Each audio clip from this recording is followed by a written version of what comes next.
Hey, everybody, and welcome to another episode of Deckin Around. My name is Tyler. I am Steve. And today we are so excited to have Beau Cremer on the show. If you're not familiar with Beau, Beau is an Australian magician based out of Ireland currently. Beau is an absolutely amazing dude, funny as hell. Absolute blast chatting with him already. But he's also just a brilliant gimmick maker and magician. Beau recently released LoKey with Teguh on Lost Art. If you haven't checked that out, you definitely should. We're going to be talking about that a little bit tonight, but we're also just going to be picking Beau's brain. Honestly, we had a great time talking pre-show, and there's so much that I want to talk to Beau about that is magic related and non-magic related. So it's going to be an absolute blast, and I hope you guys are super excited for it tonight. Dude, we've been waiting for this one. Yeah, dude, and you know what? I have to say, mad shout out to Beau on this one because he was one of the first people to reach out to us to be like, "Hey, I'd love to be on the show," and we were like, A, a little starstruck, and B, I was like, "Yeah, like we definitely want Beau on the show." So, yeah. First show of the new year, which again, happy New Year to everyone and welcome to the show as well. But thank you very much, Mark. We appreciate it. Mark, man, you're getting off to it early, man. We appreciate the support, Mark. As always, thank you so much. And guys, let's take a quick word from our sponsor here and then jump into the show. Hummingbird feathers mimics the shimmer of a hummingbird in motion. Meticulously created with a specialized printing process using multiple holographic foils.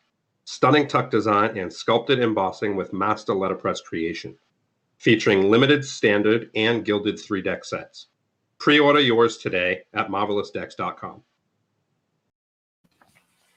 Thank you so much, Jackson, in the chat there, giving a quick, shimmer for Steve there.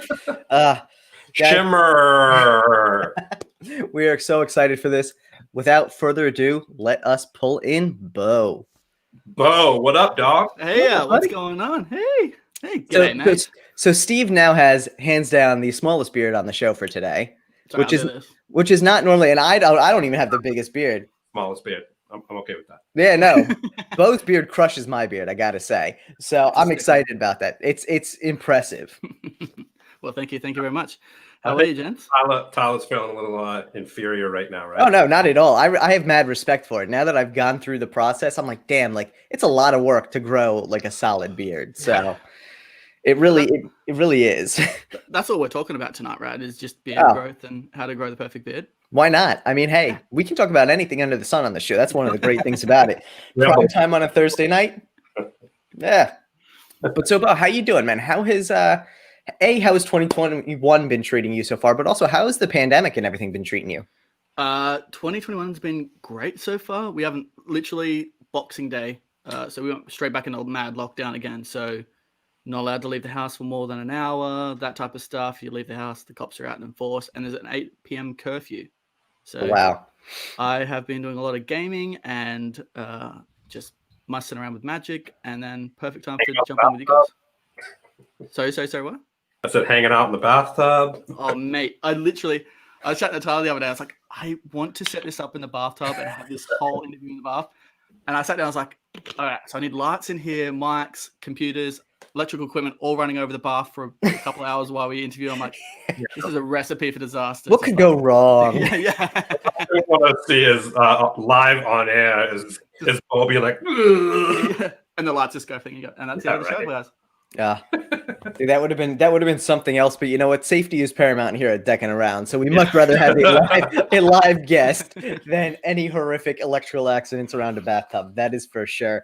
And we already saw enough, catastrophe with the bathtubs already with that promo video where your phone fell in, which was so epic. But also I felt so bad. I'm like, oh my god, no. Yeah, literally. Dude, is it a new iPhone? Yeah, it is. I had to get a brand new iPhone. Waterproof. You're good.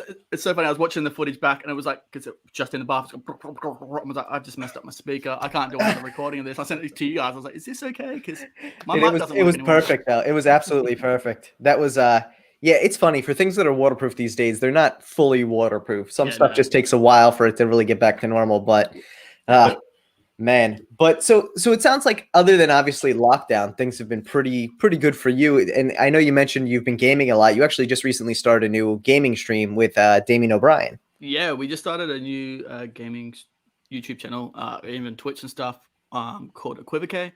To get that magic kick in there. So we had a lot of people join thinking that we were like a magic reveal show. And then we get on there and we just playing Minecraft, and they're like, hang on, what's going on? So But Jackson, thank you so much, man. Thank you so much, Jackson. Thank you, Jackson. Jackson. Whoop, whoop. Do I have to Want to see as many likes as there are viewers. Jackson's always good about being our like police, so we do appreciate it always. He's our biggest fan and mascot. I love it. Oh my god, Jackson. Dude, we've had. Good. Oh no, go on. I was gonna say Jackson has been on the show too many times, and that's actually not enough. We love him on all the time, but yeah, no, he is always a huge supporter, and we do appreciate it. Oh, good. Plus he makes dope cards. So Jackson, my boy. You're talking about your gaming show. You and Damien do that.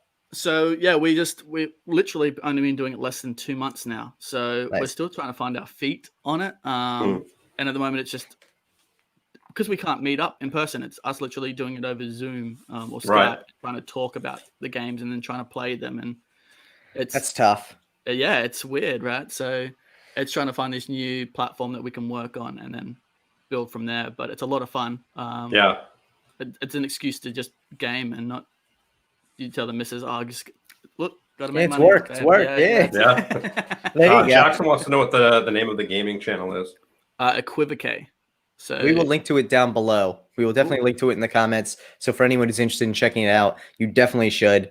A, Beau is amazing. B, Damien and Beau together, absolutely hilarious. So check me out. I'm totally guilty. I don't know anything about Twitch. I don't watch any Twitch shows. Yeah, I don't know. Damien today was like, I'm going to do Twitch. And I was like, cool. I don't know what that is. There you go. You guys don't stream it on Twitch at all? Yeah, I don't think we're going to start streaming on Twitch. That was my homework today, to Google what Twitch was. So it's interesting because one difference between Twitch and YouTube, and just because obviously I do a lot of research into like YouTube and Twitch and things like that because we stream on both. YouTube at least has like built-in discovery mechanisms, so it's great because even if nobody follows you on YouTube and you do the right keyword tagging and you get the right, engagement, you can actually be discovered. Twitch, it's all based on viewer numbers. So the more viewers you have, the higher up the list you show. And if you don't have more than X amount of viewers to get on the list, you just don't even show up. So it's like that's what actually makes growing on Twitch supposedly so difficult. And almost like why YouTube is almost a better idea, because a lot of times what ends up happening is people have found that to be successful on Twitch, you actually need to build your following somewhere else, bring it to Twitch so that you have like a transplanted following off the bat. Or you could just wear like a bikini or wear like bunny ears or... Dude, do it from the bathtub. You do it from the bathtub, everybody will watch you. You should just get a rig where your like electrical equipment is nowhere near the bathtub. It's like in front. It's blocked off by a top or something where it doesn't matter. And you could just do it from the bathroom. That'd be super rad. That would be your thing. I already said to the wife, I was like, we need to put a TV in the bathroom with a PlayStation, hook up and stuff. And she's like, are you kidding? I'll never get you out. Dude, I'm telling you, do it. Because you have to think about it this way. You know how many gamers there are out there? Yeah. There's so many. And if you like did your own thing, I'm telling you, people would. I would go over to Twitch and watch it. Yeah, that's it. Well, I was looking at like a stat the other day. It's like 2.8 million gamers worldwide, and it's like the biggest industry over movies and everything. Yeah, it's crazy, and it's impressive the amount of. And see, that's the thing though too, and like this is something where I feel like building and that's where building the following on different platforms where it's easy to get it, to bringing it to Twitch just makes a lot of sense, because if you can already crack whatever the bottom number is when people scroll down, there's actually a chance for visibility. And like same with like TikTok, it's the same thing with that, where like you can get discovered and get a huge amount of numbers, but then it's so much easier to get continued visibility once you have that following. But getting it where like you look at people who like overnight go from 0 followers to 100,000 on something like TikTok. It's the one video has like 500,000 views and every other one is like 32, 16. Yeah. And the interesting thing that I find about TikTok versus any other platform is when you go to follow someone new on Instagram or on YouTube or any other platform, you go check their old stuff. You check out their videos, you like some of their posts that interest you, things like that. That like rarely actually seems to happen on TikTok. So you can almost always tell the exact video where someone blew up, because every video before that, it might get a little bit, but people don't care about the old. They want the new. Yeah, that's it. So strange. It's interesting, but it's like almost like disconcerting a little bit how that app is built towards like low attention span, high turnover, high unexpected like blow up with people. So yeah, there needs that kick in the face needs to happen within like the first 3 seconds to get the attention going. And you look at magic tricks now on it, it's just like it's straight to the point, just like bam, whoa, crazy, and you're just like, what happened to the storytelling of magic now? Oh no, the storytelling now is I'm going to turn this 1 pack of gum into 2. Like they tell you what the trick is, then they do it, and then it's like, bye, and that's it. Yeah, that's it. Like, what? Yeah, you're like, all right, cool. And then you scroll down, and the next video is to some other guy doing the same damn trick, and you're like, oh my god, the exact same script. Oh my god, it's brutal. It's interesting because I love the fact that there's an opportunity for people to get so much visibility without having to necessarily figure out the algorithm. There's a good chance of luck with it, whereas a lot of established platforms don't necessarily have that. Yeah. But Twitch and TikTok are 2 that are just like super hard to crack into. Yeah, no, I'm not looking forward to trying to crack into those. I'm happy with just the Instagram and YouTube. Yeah.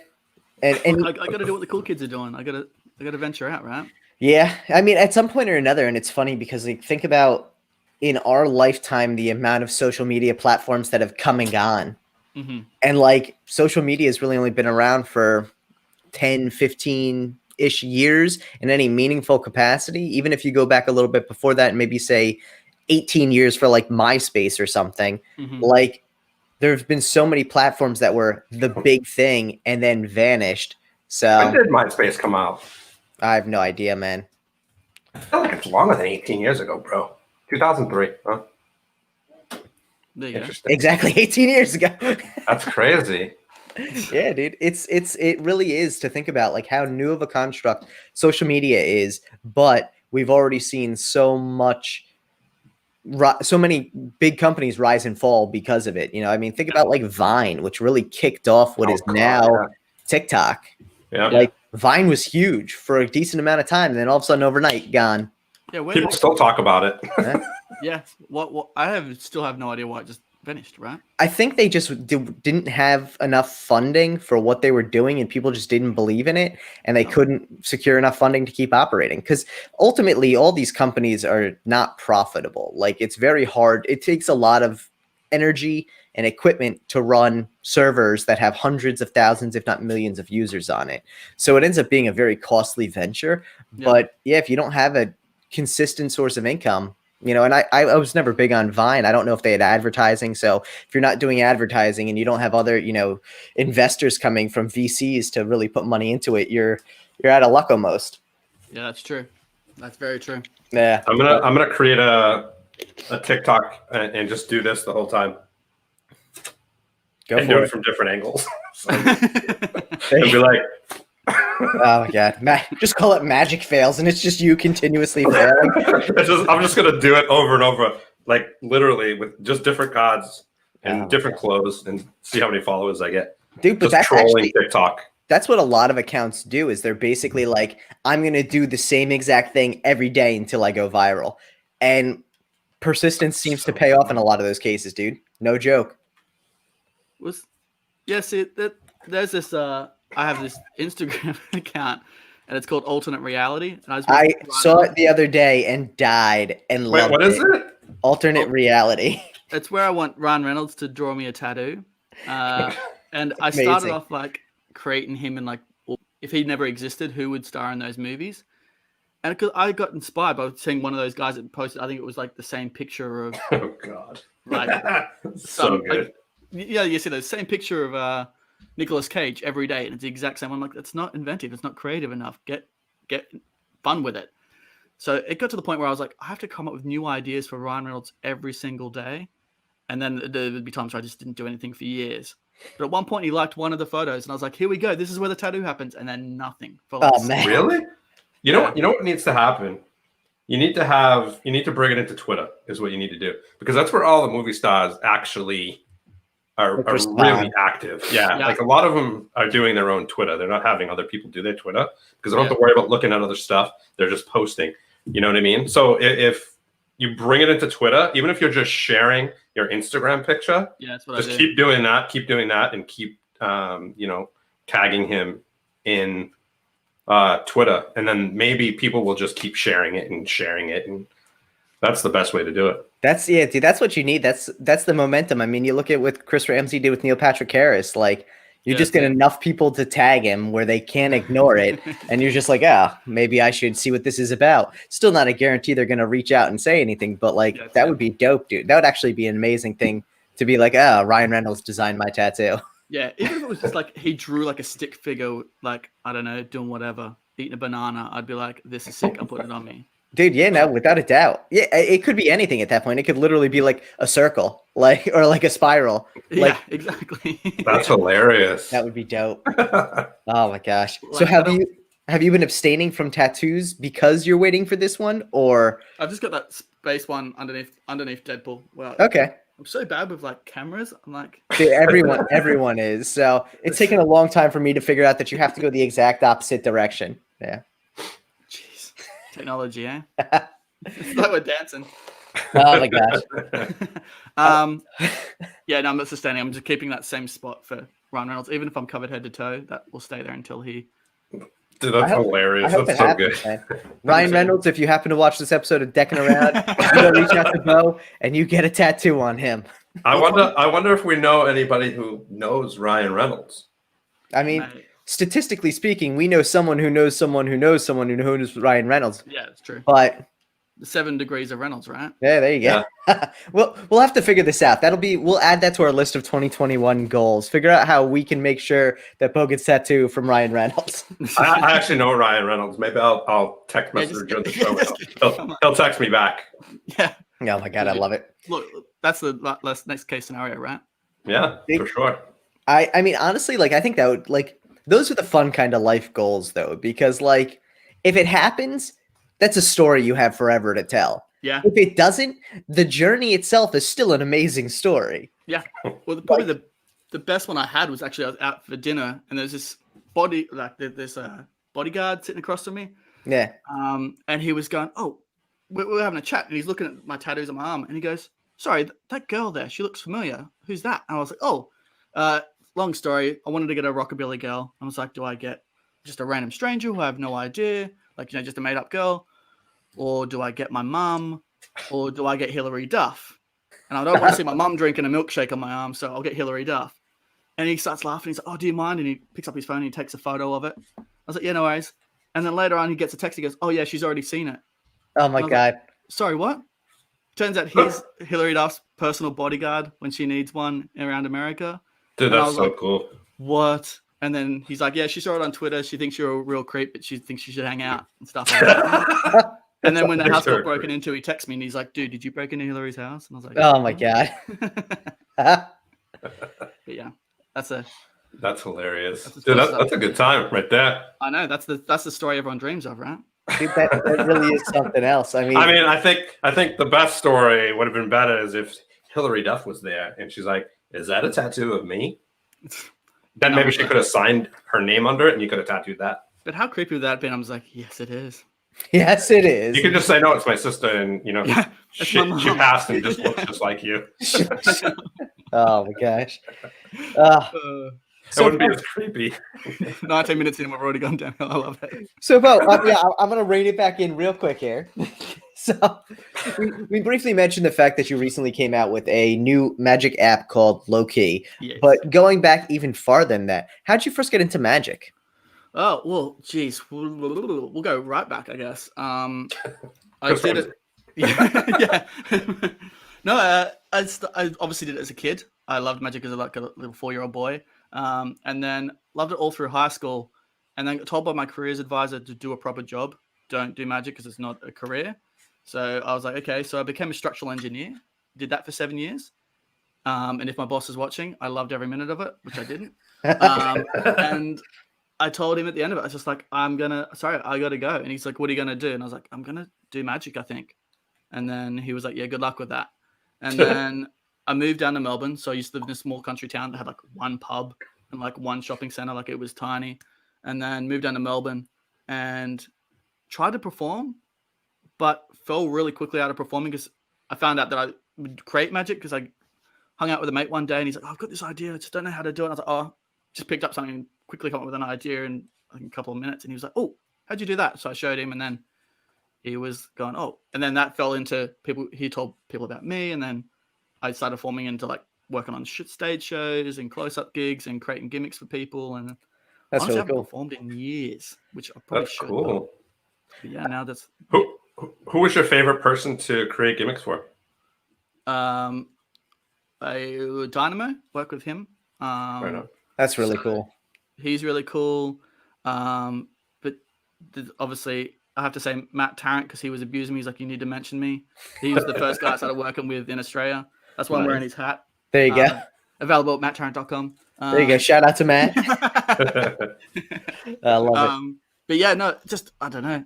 But yeah, there's heaps of people that are really cool to work for. So That's cool. Really cool. That's one of the things I really do love about this community, though, too, is that like there's the ability for word of mouth to lead to meeting such interesting people. Yeah. Like just off the cuff, like unexpected. You're like, like someone's like hit you up and it's like, hey, who's this? And it's like, oh yeah, Dynamo, I need you to do something for me. And you're like, all right, cool. Like, yeah, that's it. Yeah, you get these calls up, and or even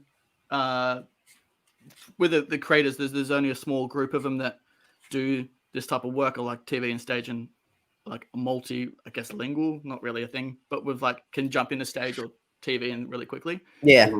So most of them have like their jobs pre-booked in advance, so you can share the gigs out quite easily.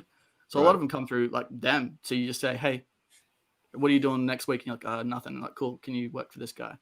Nice. So that's how I got. Yeah. Tom Elderfield was probably the guy that introduced me to most of the guys because he knows everyone. Yeah. Who? Tom Elderfield. Oh, okay. Yeah. That's cool. I mean, you're always going to meet the one person that is the main connection, right? There's always going to be that main connector that knows everybody. That that's cool. Yeah. As long as you know that person, you're good. Exactly. Hey, Tyler, just think about it. Now that Beau's on, maybe Damien will think we're cool enough to come on the show. You know what? I have to say, love you both. I'm glad you're on the show, Beau. Dude, I'm glad you're on the show too. Dude, seeing that you have that cup, that is the first time I found out about you, actually. Oh, really? Is when you were coming out with your Ristretto deck. Oh, thank you. Yeah. And go ahead. Oh no, nothing. I was waiting for you to. Oh yeah, and like when I first started, it was so fun, you know. And I love the artwork, and I obviously came to your page, and I was like, this page is so fun. You know, I remember messaging you, and you know, you were always responded back very quickly, and you know, so right when I did that, and you responded, and I think it was like right when I first started. When did when was the deck in creation? It was way before you did it. It was when you were like just teasing the shots first.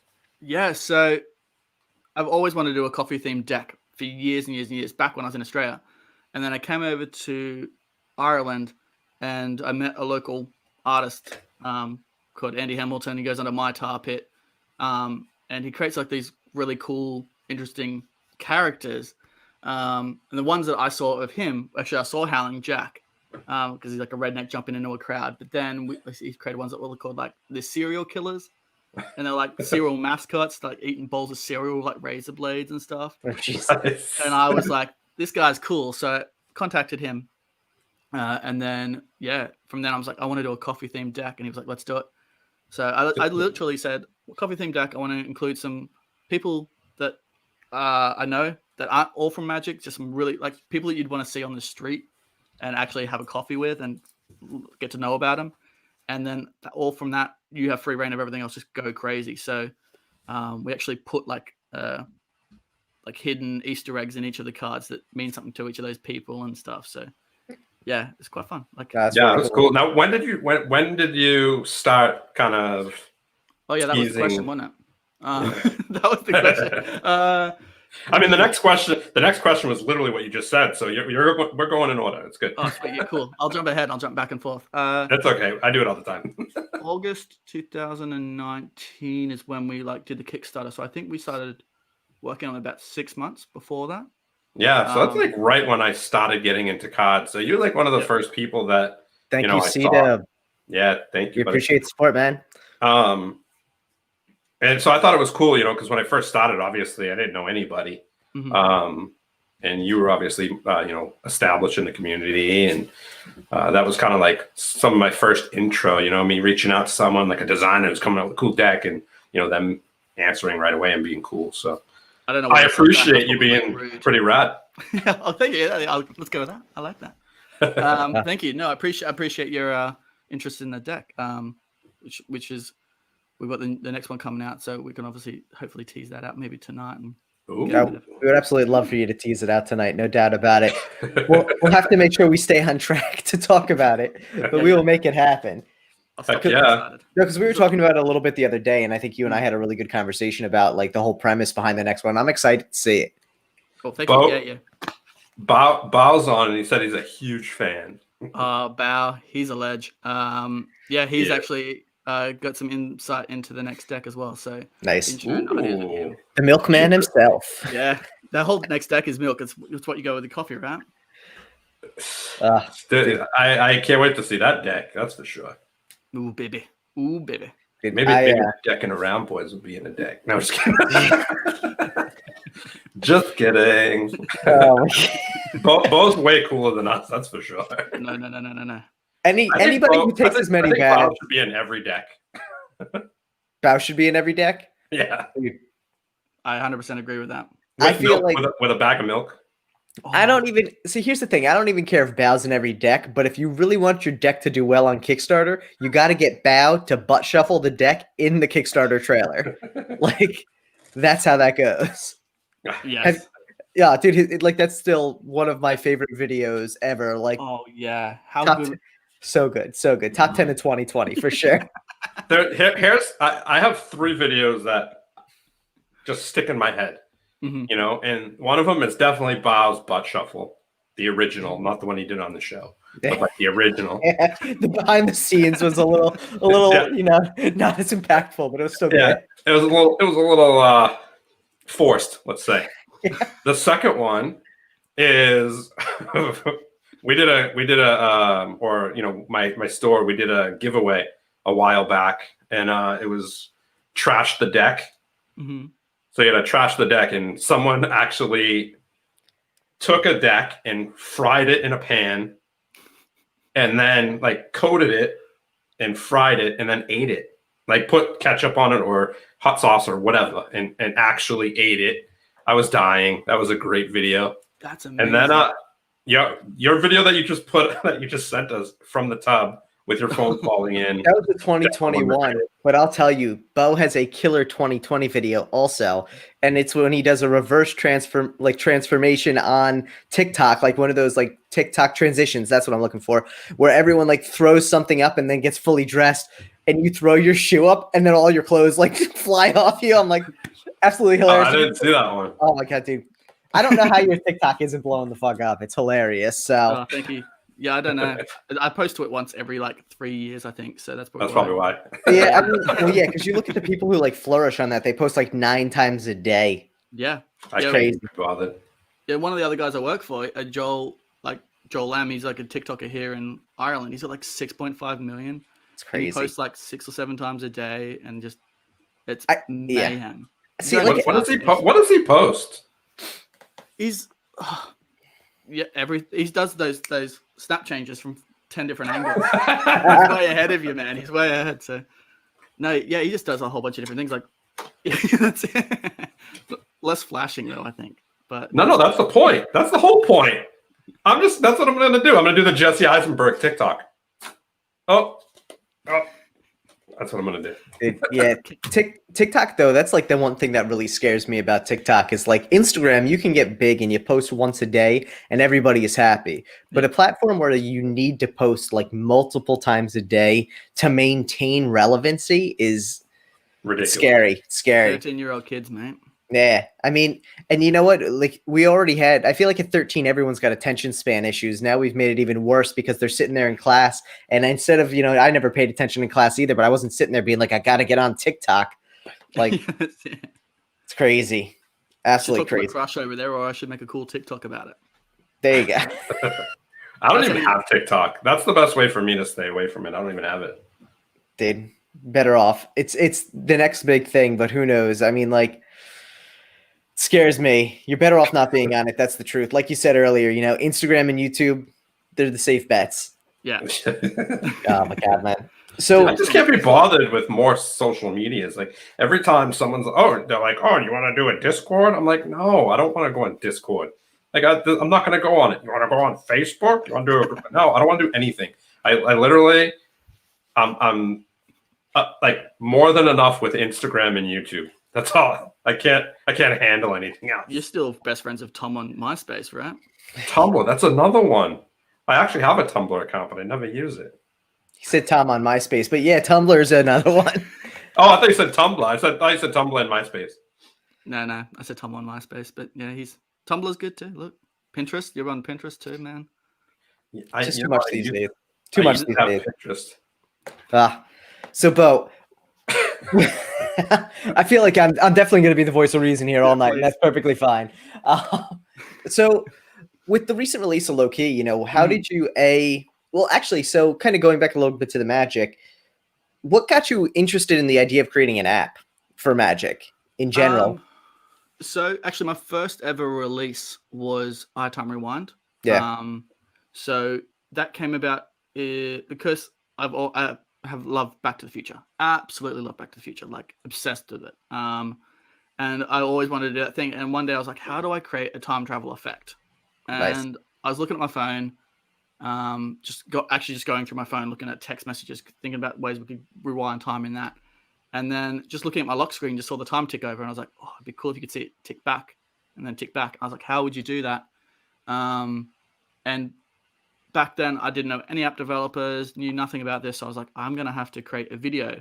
So I created a video, took a screenshot of every minute for like an hour and then put it in a thing and put it in reverse.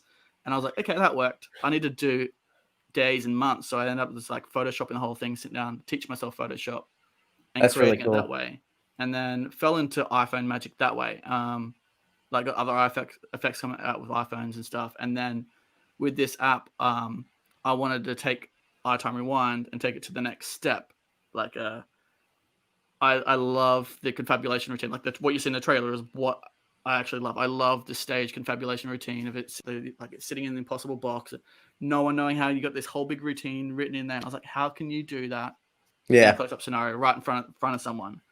And again, straight look at the lock screen. I was like, there's multiple predictions in here. So you can just go into that. And then I spoke to a couple of people about apps and I was like, who do you know that creates really good apps? And good friend Rory Adams put me on to Teguh from Indonesia. So he got me on and he was like, dude, yeah, let's work on some apps. So and he's been absolutely brilliant. He's really quick too. So he hit me up the idea. And then 2 days later he comes up and goes, what do you think of this? And I was like, whoa, this is insane. So that's awesome. Fell in love with it. But yeah. It's so thorough. Like, it's so thorough. Well, thanks, man. It was when we, to be honest, it's nowhere near where we kind of want it to be. And again, that's the way apps work. You look at Instagram when it first came out, there was no video, and then it came in a 15-second video, and now they're like, you know, you can put all these videos on it. So we come out with this app as kind of like, I guess, the base, because we want the users to tell us what they want in the app, so we can kind of create that in and then create the best app that we can. Because if we give you everything and you go, this is a lot, or this isn't what we want, if you can kind of come at us with what you want, we can give you the base and then, you know, give you the sand in the bucket and you can create these awesome sand castles and stuff. That's a terrible analogy. I apologize for that, but you know what I mean? So. But I think it makes sense though too, especially because, you know, like you said, it's about building in what the users actually want, and you've actually built an interesting kind of social aspect to the app as well, and obviously not within the app, but within the community around the app. So you have that Facebook group dedicated to the app, where not only is it, you know, a chance for users to interact and talk about their routines, but obviously it's a great way for you to get direct feedback from the people who are using and enjoying the app. Yeah, exactly. And even the opposite, saying people coming in, I hate this aspect of it, and you're going, okay, yeah, thanks. That's great. And then we kind of work on that to make it better. But we also love the community aspect of it, and people coming up with their own ideas and come back to us. And people come up with some really awesome stuff that we've never even thought of. Like we get people in the group that create these insane routines and going, hey, what do you think, guys? And it's like, what? You have like that much time on your hand to create that? That's insane. And then like insane routines. And then you go, this is amazing. We need to step up our game. So it's good. And then people just like want to connect it to different things like integration into different apps and then, build on that. Just it's exciting to see where people want to take this. Yeah. I mean, I think it's cool when you have, I mean, we've talked about it a million times. It's just like collaborations within the community. Yeah. I think it definitely makes, Gimmicks, apps, whatever, just more powerful and complete if there can be more integration and collaboration among magicians and stuff. Yeah. I know a lot of people are like, this is my baby and I don't want anybody else to touch it, but I think it just makes things more powerful when, we can kind of work all together, I guess you could say. Yeah, I think as magicians, our ultimate goal, right, is to entertain people and create that sense of wonder. Yeah. So to hold something to yourself, and if it can work with something else, like with LoKey, with like Wikitest and all these other things that can work with this app, you ultimately want to create that ultimate experience for your spectators. So to not allow someone to use your idea or your thing in obviously within reason, like with releases coming out, you obviously want to chat to someone and say, hey, I've got this idea. Can I use your method or your idea behind this and grow on it? Right. If you're making an effect better, so to speak, on the original and creating a better experience for your spectator, then why not? Like, isn't that what we're all here for, to just make something awesome for people? So yeah. I mean, I think it's cool because I think, for instance, I download LoKey and I go in and I see that it, is it has integration with other, gimmicks, right? Yeah. To me, that would make me want to buy that other gimmick. Yeah, exactly. So it definitely, I think, would bring more business to whatever that other magician has created or and vice versa too. If someone buys Wikitest or the Turner Watch and then they say now it integrates with LoKey, it goes back and forth, like we're a community helping each other, right? So yeah. So vice versa, which is again what we're all here for. Do we need to pay those bills, baby? So well, and I think in this day and age too, you have so much drive behind the apps. I mean, obviously, cell phones are something we all have. It was only a matter of time before significant amounts of magic transitioned to using cell phones because it allows you to have a toolbox all in your pocket and do impromptu performances without needing to have all this stuff with you all the time. But at the same time, too, it really is limitless. I mean, even your app, as it is, like there's so much customization and ability to create routines around whatever you want that you really are limited only by your imagination, which I think is really cool. But like you said, adding more integrations to it just makes it that much more powerful. Yeah, exactly. It comes down to that whole the spectator loves to see something that they know every day, they use every day. You pull out a deck of cards. How many times you pulled out a deck of cards and someone goes, oh, I know a card trick. Yeah.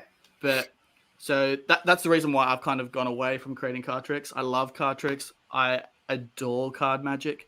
I'm terrible at it. But getting into like the iPhone magic, because your spectator is going to use their phone every day. They're going to look at a lock screen every day. Yeah. They're going to like I think we've been talking for 35 minutes about apps and things on people's phones and like social media. So to have that thing that people know and use every day and create some sort of crazy thing that they're going to go back and go, you did this thing, but look, it's not what that's what people are going to try and talk about later. And it remind them every time they look at that, like every time someone looks at the lock screen after that they think of that same trick. So yeah. Really it just power. Yeah. Especially something that's so customizable and so, it's so unpredictable, right? When a spectator kind of sees the process and they don't see any weirdness going on for the most part, it's like, I think that just has so much more of an effect.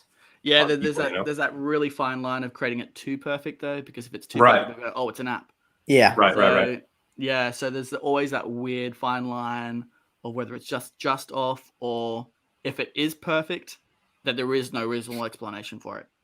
So like LoKey now actually has like, because of the newest update with iOS, if people go, oh, it's not actually your lock screen, the newest update, you can actually make it your lock screen. So you can like show them your phone and then they can lock the screen and turn it back on and it's actually your lock screen. That's really cool. So yeah, something like then they've got no explanation. They go, oh, it's not an app. How do I? Unless they know about iOS shortcuts, then hats off to you. So. I mean, honestly, I feel like even people who are very much prone to being like, how did you do it? And trying to nitpick through it, they may know about iOS shortcuts, but in the moment, it may not even kind of click to them, you know? Yeah, exactly.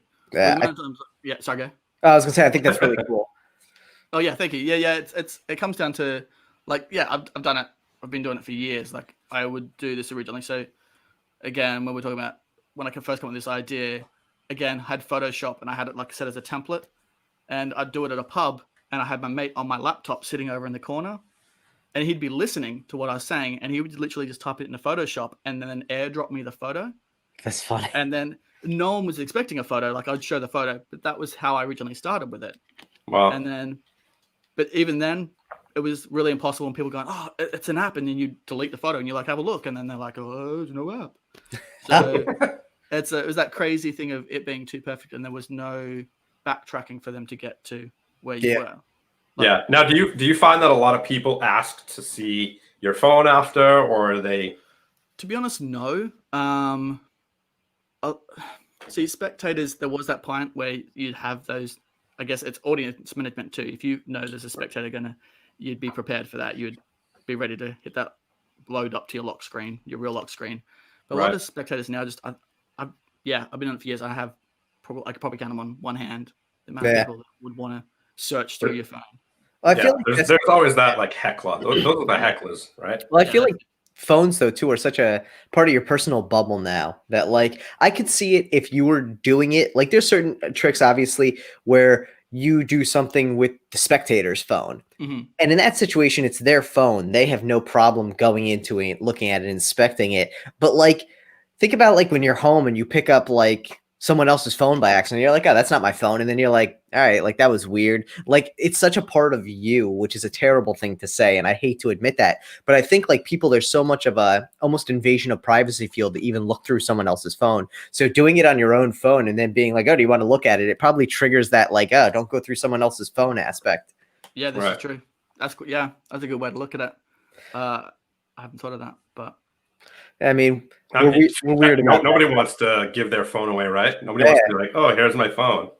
Well, yeah, because going back to iTime Rewind, I always wanted to do that on a spectator's phone. Yeah. And people were like, I need it to be on a spectator's phone. So I had to come up with a method for that. And the whole thing was, can I borrow your phone? And like we've been saying, the phone's everyone's life, right? Yeah. So you'd erase the whole phone to the point where you'd see the loading symbol, Apple would come up and be the factory settings, all the time would be wrong, everything would be just wrong on the phone. And then doing that in public, it gets a great reaction. Yeah. But also instantly from terrified to angry to you just erase the whole life and then make the magic happen and make it turn back on. And people are like, oh, that's great. Oh my gosh. I watched like something the other day and it was like a prank channel that kind of was doing magic trick with phones. And they took a phone, put it in under a handkerchief, and then threw it on the ground, and it shattered all over. And the person was literally about to beat the magician, and they're like, "Wait!" And they like pull their phone out of the back pocket, and they're like, "Here you go." And doesn't he do the same thing where he puts the phone in a balloon and then just lets go? Dude, I think it's the same. I think it's the same guy. People literally like, and I get it. Phones are expensive, but like at the end of the day, like. You don't get that mad when someone like hits your car. Like you get annoyed. It's annoying when someone hits your car. It's like you get into a car accident, whatever. Cars are significantly more expensive than a phone, but like we put. But that's an accident. When somebody takes your phone and slams it on the ground, that's like malice. Like that's not an accident. Hey guys, want to see a magic trick? Right? Oh my God, God. You're just being a dick, man. And it's funny because Robert in the chat just says that realization that I can never leave without my phone. It's a part of me. I have to say probably twice a year, at least pre-COVID, when I would actually drive to the office, I'd forget my phone at home. Like I would put it somewhere different during my morning routine that I'd forget to grab it. And by the time I would realize I didn't have it, I was probably 20 minutes into my drive to work. And I'm like, all right, like I guess I got no phone today. I'd go to the office, I'd email the people who I know would text me and be like, hey, just so you know, I don't have my phone today. I'm not going to respond. And I'd have the most productive days of my life. Like, yeah, it's so crazy how much we really are addicted and like feel the need to have that phone. But like, damn, like it's so good to not have it. Oh yeah, so true. Those days when you, like you said, you forget the phone and you're seething. You're just like, I need my phone. Yeah. And then about an hour or two later, you're just like, actually, this is really good. Yeah. You're like, I don't even get care. home and you see the 2,000 notifications and you're just like, actually, what was I thinking? Yeah, there needs to be. We talked about it. We talked about it last week. It's like, or I don't know if it was last week or the week before. What we were talking about when your phone dies. How many times do you check your phone knowing that your phone's dead? Yeah, and you see that little load. No, it's totally dead. You're out somewhere. You're at lunch or dinner or whatever, and you know your phone is completely dead, but you still keep checking it throughout dinner, wherever you're at. If you're at the movies or whatever, you're driving home. It's like it's just habit that we constantly are doing this. You know? Yeah, that's true. And you keep trying to like connect, and you get more and more frustrated with it. Yeah, like you just my fucking battery's dead. Why'd you walk? Oh my god, I love it. Speaking of phones, we have a phone right here. We should do a little prediction for Tyler. Ooh, Tyler. Steve, you want to do that, buddy? Sure, I'm down. What are we predicting here? We'll do we're gonna bring someone in the chat. We're gonna have someone in the chat participate as well. That way we know that we didn't plan this beforehand. Okay, that's fine. Whereas you didn't tell me, like, we'll do celebrities that you didn't tell me a celebrity, and then I already knew. Okay. I've been hitting Hillary Duff this whole time. What's going on? I know, right? We've been talking a lot about Hillary Duff. If it's not Hillary Duff, right now we have Ganesh on here, right? Yeah. So what I'm gonna do is I'm gonna put the phone. You have to make a prediction first, Steve. I know. I'm gonna tell you. I'm gonna put the phone right here, right? Yeah. And then what I'm gonna do is I want you to concentrate, right? So don't say anything yet. I want you to concentrate. Okay. Are you thinking? Think of a celebrity, whether it's it could be someone like an actor or a singer or anything. Okay. All right. I'm going weird and old school. Don't tell me what you're doing. I'm not telling you anything on that. You never get. Well, I mean, you may get this, but you probably won't. It's a good one. It's like the antithesis of Hillary Duff. All right. What is up with Hillary Duff? All right. I made a prediction. Okay. Now, what I want to do is you made your prediction, right? Yes. And we could. I just asked you because it'll make it more interesting. I didn't even have to ask you. I could have just had someone do it in the chat, right? So what I'm going to do is we're going to just totally take you out of it now. And we're going to put someone in the chat and say, anybody in the chat can name a celebrity, but you can choose the celebrity that you want out of the chat. All right. All right. So I want people to just name a bunch of celebrities. And then you can choose which celebrity you want to pick. All right. We'll see what the flood of people guessing or suggesting celebrities is. I'm a little bummed though because I was really excited because I picked Yul Brynner and nice. Someone said Joe Rogan. So Joe Rogan, which kind of looks like I know. Let's see what we got here. Jackson Robinson. Keep them coming, everybody. I want to see a good one. I want to pick a good one here. If it's not Hillary Duff, I'm out. Yeah, right. Oh my god. Where are we at Rodney here? Dangerfield's a good one. Dang, Matt. I thought about him not too long ago because I was talking to someone about back to school. I don't remember who it was. That guy was awesome. I remember him. He was something else. Lassie. Oh my god. What else we got in here? All right. I'm gonna go with John Wayne. John Wayne. Now who? Brad. That was a good one. John Wayne, huh? What's your favorite movie by John Wayne? You asking me or Brad? Brad. No, I'll ask you both. I don't have one. I don't know if I've ever actually seen a John Wayne movie all the way through. I'll be very honest about that. I don't think I've seen any. So, oh, he said that. I love them. I'm like, that's not a movie. That motherfucking dude.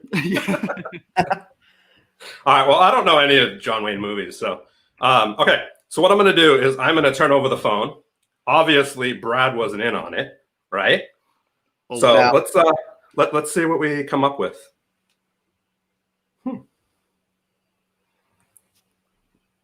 John Wayne. Look at that. Yeah. Oh, snap.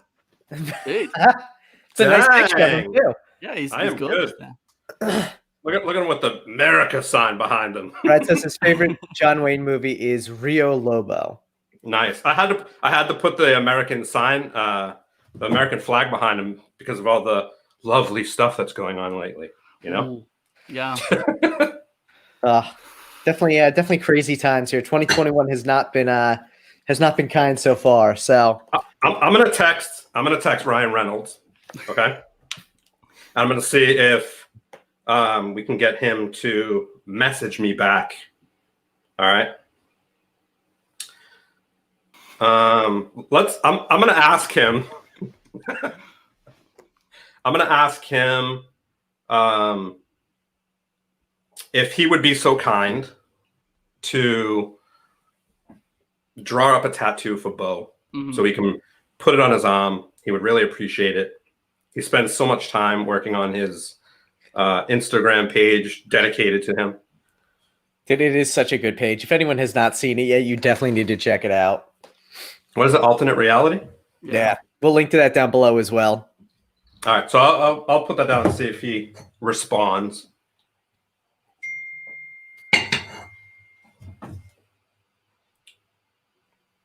Well, Beau, I hate to tell you, buddy. Let me back it up. He responded and he said, "I hate Beau."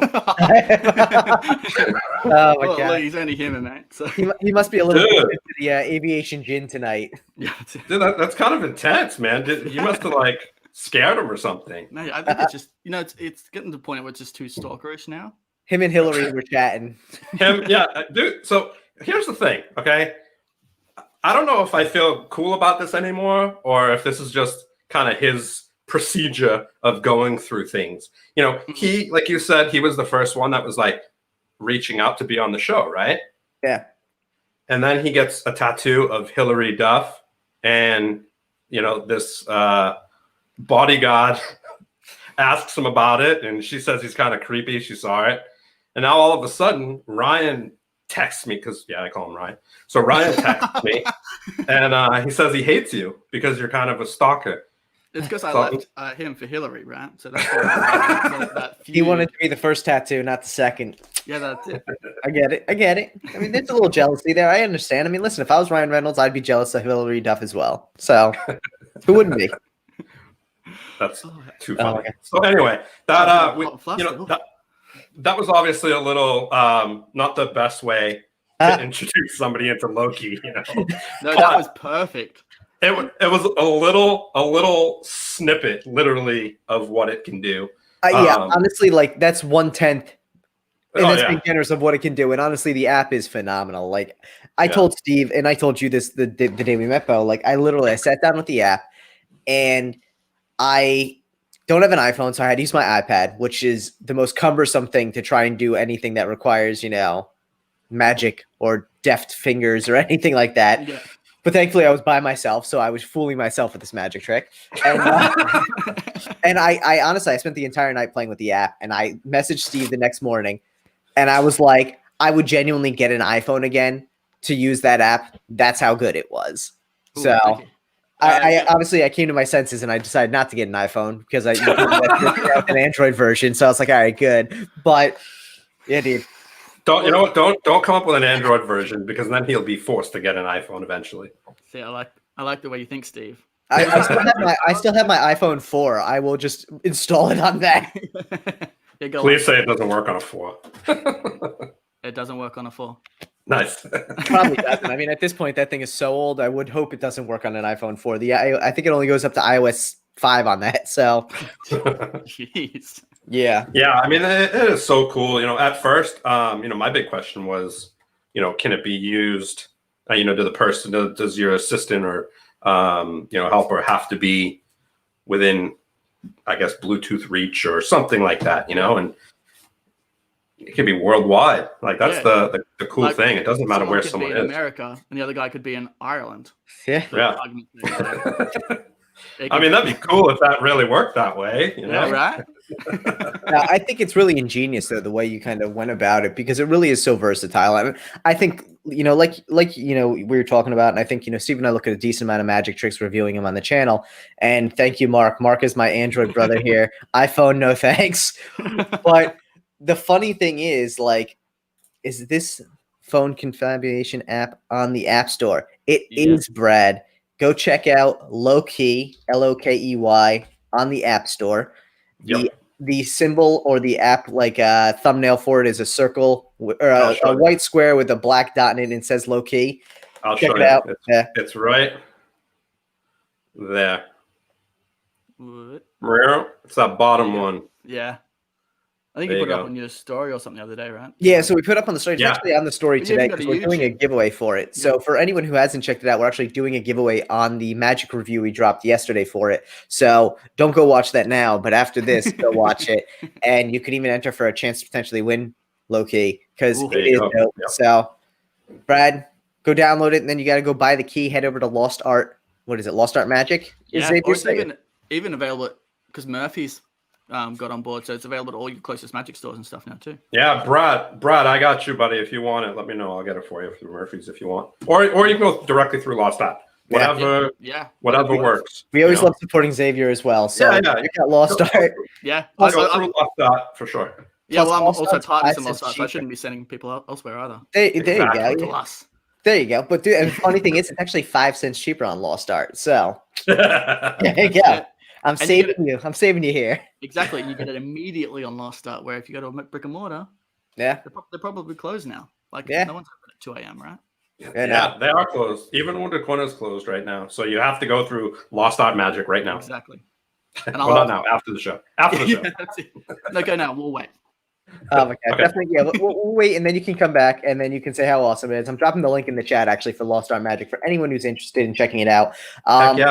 So I think one of the cool things though about the app too, and I'm actually curious about it, and this is more of like the technical side of it for me.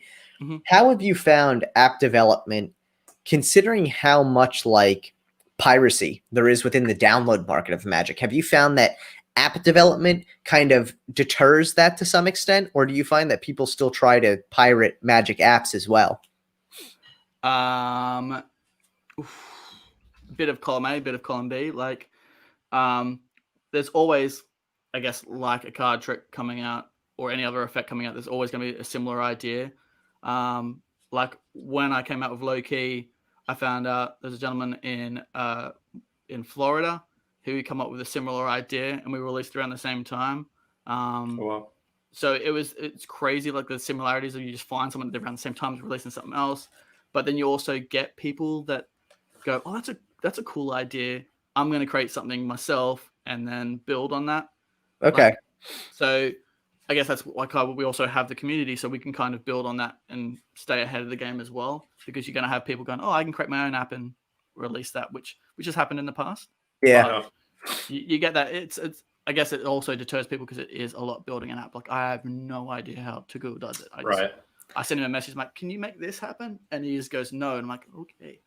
Dude, so and that's the funny thing about it too, because like I've like dabbled with programming in the past, and I was like thinking about a couple app ideas, and I was like, all right, let me go look into how feasible some of this stuff is. And the level at which you can like code things now is so intense, what you can do in an app that runs on a phone. Like it's crazy. And it's something that I'm impressed all the time by the people who are knocking out these apps left and right. Oh, yeah. Mark Kirstein, some of the stuff he does is just insane. Like, yeah, that's one of why we integrated Wikitest in it. Like you can have a spectator on their phone, look something up on Wikipedia, and then you instantly know what they're looking at. Like, which is so dope. I never even knew that existed until I opened up this app. Yeah. Look, I mean, I'll be your sensei, crazy. And I'll teach you everything. Perfect. Let's go. Dude, it's really cool to see though too how like, and again, I love the fact that you're integrating other apps, because it just shows that there's a lot of there's a lot of support in the community, but there's also a lot of belief in what people are doing. You know, other magicians, like it's funny because I think a lot of times, like you go look at the ad copy for a download or an app or any of these things, and there's all these big magicians who are like, "This is the best thing I've ever seen in my life," and you're like, "All right," like. Part of me is like, that's really cool that other magicians really think this is awesome. But then the other part of me is like, but I also have to take it with a grain of salt, just like if anyone told me it was the best thing they'd seen in their life. Yeah. Yeah. Which is why I will also say I'm very reserved about saying things blow my mind. And this app actually like did blow my mind just with the creative aspect of it. I mean, I think, you know, this is something that it goes next level. It's simple to perform, but like at the end of the day, there's so much customization. Like, and that's one of the things I love in Magic is not so much seeing people perform Magic, but seeing people perform their take on something that's either existed for decades or hundreds of years, you know, which is so cool. Yeah, totally. Yeah, that's oh, sorry, go ahead. No. I was just going to say that's what we wanted to do with people. We wanted to, because there are different levels of performance in Magic. Like some people, like beginners out there that wouldn't know how to, you know, get in and get on the spectator's phone to get that information to put it out. So we created all these different methods on this thing so people could adapt and build on whatever method they want to create their own cool routines and excite themselves and excite the spectators. Nice. Yeah. Now you have, you know, over an hour of tutorials and setup, informational videos that come with the app itself. And is that something that you'll grow on as you integrate more things? Will you, you know, will be like an area where, you know, you can download more videos or something like that if things are added or? Yeah. So originally it was one big tutorial that went for like an hour. And that's when we started. So at the very beginning, the solo method, I think the first week, the solo method was a little bit different. And then we changed it within the first week. And then I had to reshoot the whole tutorial again. So I was like, what I'm going to do is just... Oh, because it changed. Yeah. Yeah. So we ended up cutting it up. And I was like, I'm just going to do... So when you first download LoKey, when you click on tutorial, it just goes how to set it up. Yeah. Right. And then now for each individual video that we change, so I can go through on YouTube and change all the videos. And then just put a new link in, and then we're good to go because you can't replace videos on YouTube, which is annoying. But it really is annoying. We've had that issue a couple times, and I have to say though, I actually really like.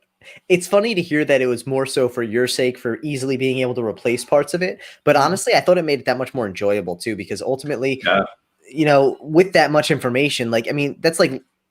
Very few people out there sit down and watch a 9-hour Magic DVD in one sitting, you know, and even with an hour of time, like sometimes you just don't have it. So the cool thing about it is like the first night, like I sat there, I watched the setup, the solo stuff and some of the other stuff to see where it laid. But like, then the next day I was like, all right, let me get into the stuff that I'm curious about, but I don't necessarily need out the box to perform with it. So like, I really liked that aspect of it, that it was a gradual kind of learning experience. And you know, of course, being you, it was entertaining as shit the entire time. So I was like, man. I always feel like I drone on in tutorials and stuff too. Like I bore myself. Dude, you bore no one else though, because you're entertaining about it. I'll tell you, like we've seen some tutorials where it's like I'm struggling and they're like 9-minute tutorials. So for anyone out there, filmed in the corner of a bathroom. Yeah, which you could pull that off, but they could not.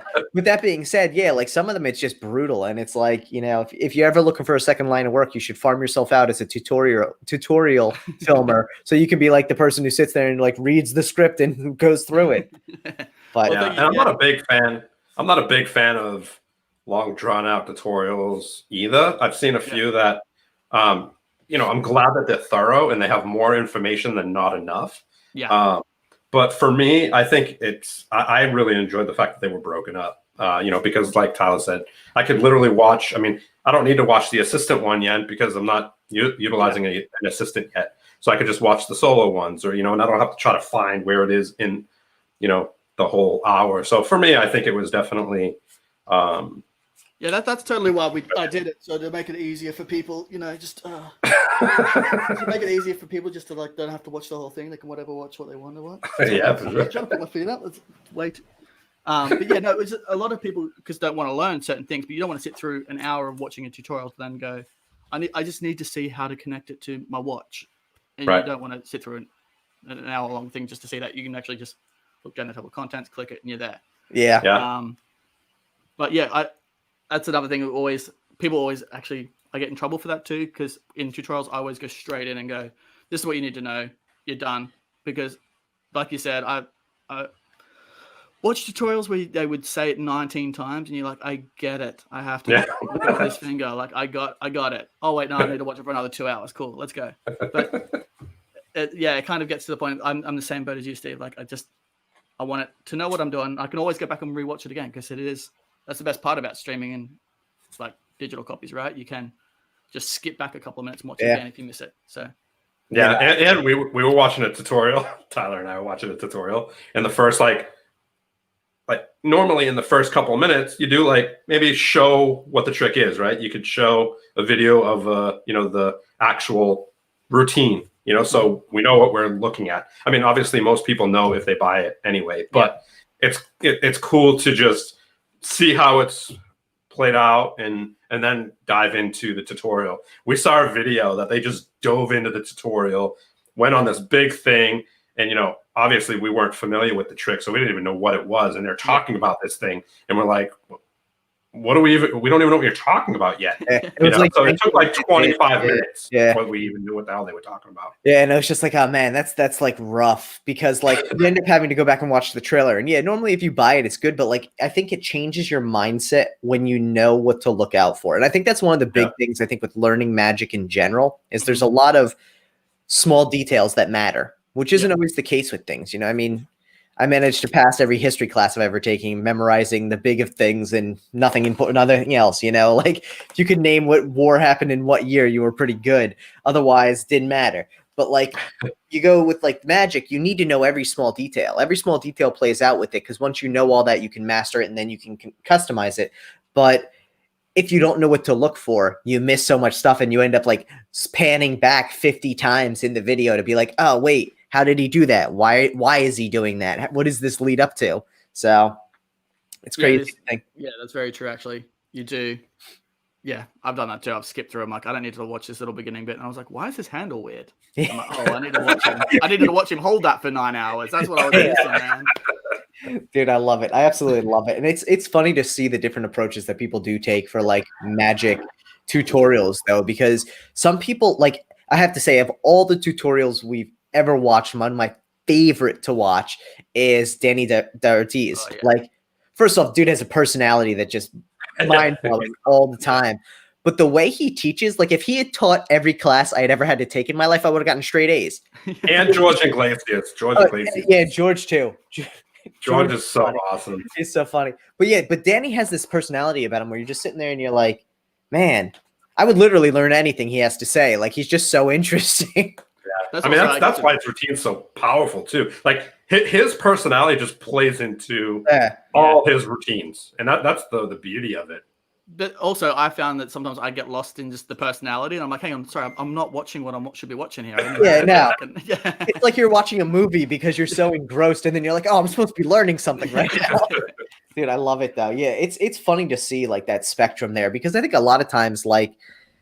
And, we've talked about this and Steve, has a background in photography and videography. I do not. But at the same time, like, I think you could have a great tutorial filmed poorly and it could be 10 times better than a well-filmed tutorial that just doesn't have any excitement to it or energy. That's actually the one thing that kills me. And thankfully we don't see it that often, but like magicians are so high energy. For the most part, 99% of magicians and performers in general, part of it is being energetic because that energy transfers on then to your audience. Mm-hmm. But then in the tutorial, they just don't bring that energy. And you're like, man, like I'm trying to learn this and I want to be excited. It seems exciting, but like you're so monotone and bored teaching me this. I'm just like, all right.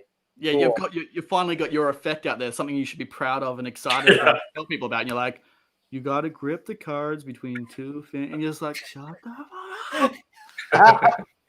Oh my God. It's so true though. I love it. But, and I'm sure, it's funny because I think you by nature have that personality that you put out there. Very high energy, very comedic, very interesting. But have you found that you purposely ramp that up for tutorials or is it just you do your thing and it just works out that way? Look, I probably just do it that way. It drives my wife insane, but I guess that's just I don't know. Yeah, I find I like to do annoying things, so I guess that's just the personality that I have. I always just call the wife up with like a kazoo, just playing a kazoo down the phone, or I like last two shots, I guess, to keep things just kind of monotone. So I don't know why, that's why I always shoot in the bath. I like to think things differently.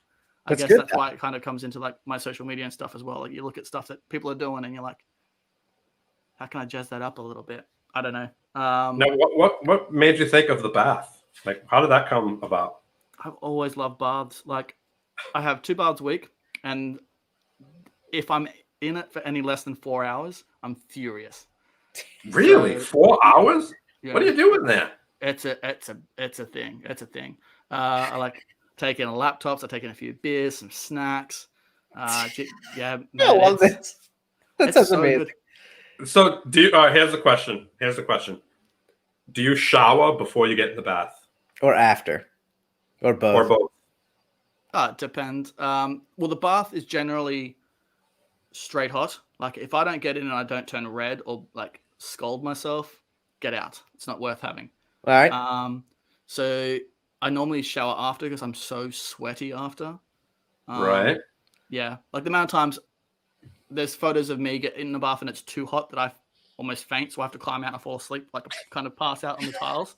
And sometimes the wife's walking in and I'm like butt naked on the floor, just going, like a dog. You have to get your belly cold. Yeah. Oh my God. I love it. That's how you know you found true love. She's okay with this. Yeah, she's like, oh babe. She's like wets a wet cloth and just puts it over me. Let me do his thing. Yeah, so, most people end up like on the floor from drug overdoses. He ends up on the floor from like scalding hot baths. Heat exhaustion from the bath. I have 2 issues with this. So go on. I can't take a bath unless I shower first because I don't want to sit in my own grime and dirt. It's called dirty ass water. That's my belief. Perfectly fine, neither here nor there. I don't want to sit in dirty ass water. Yeah.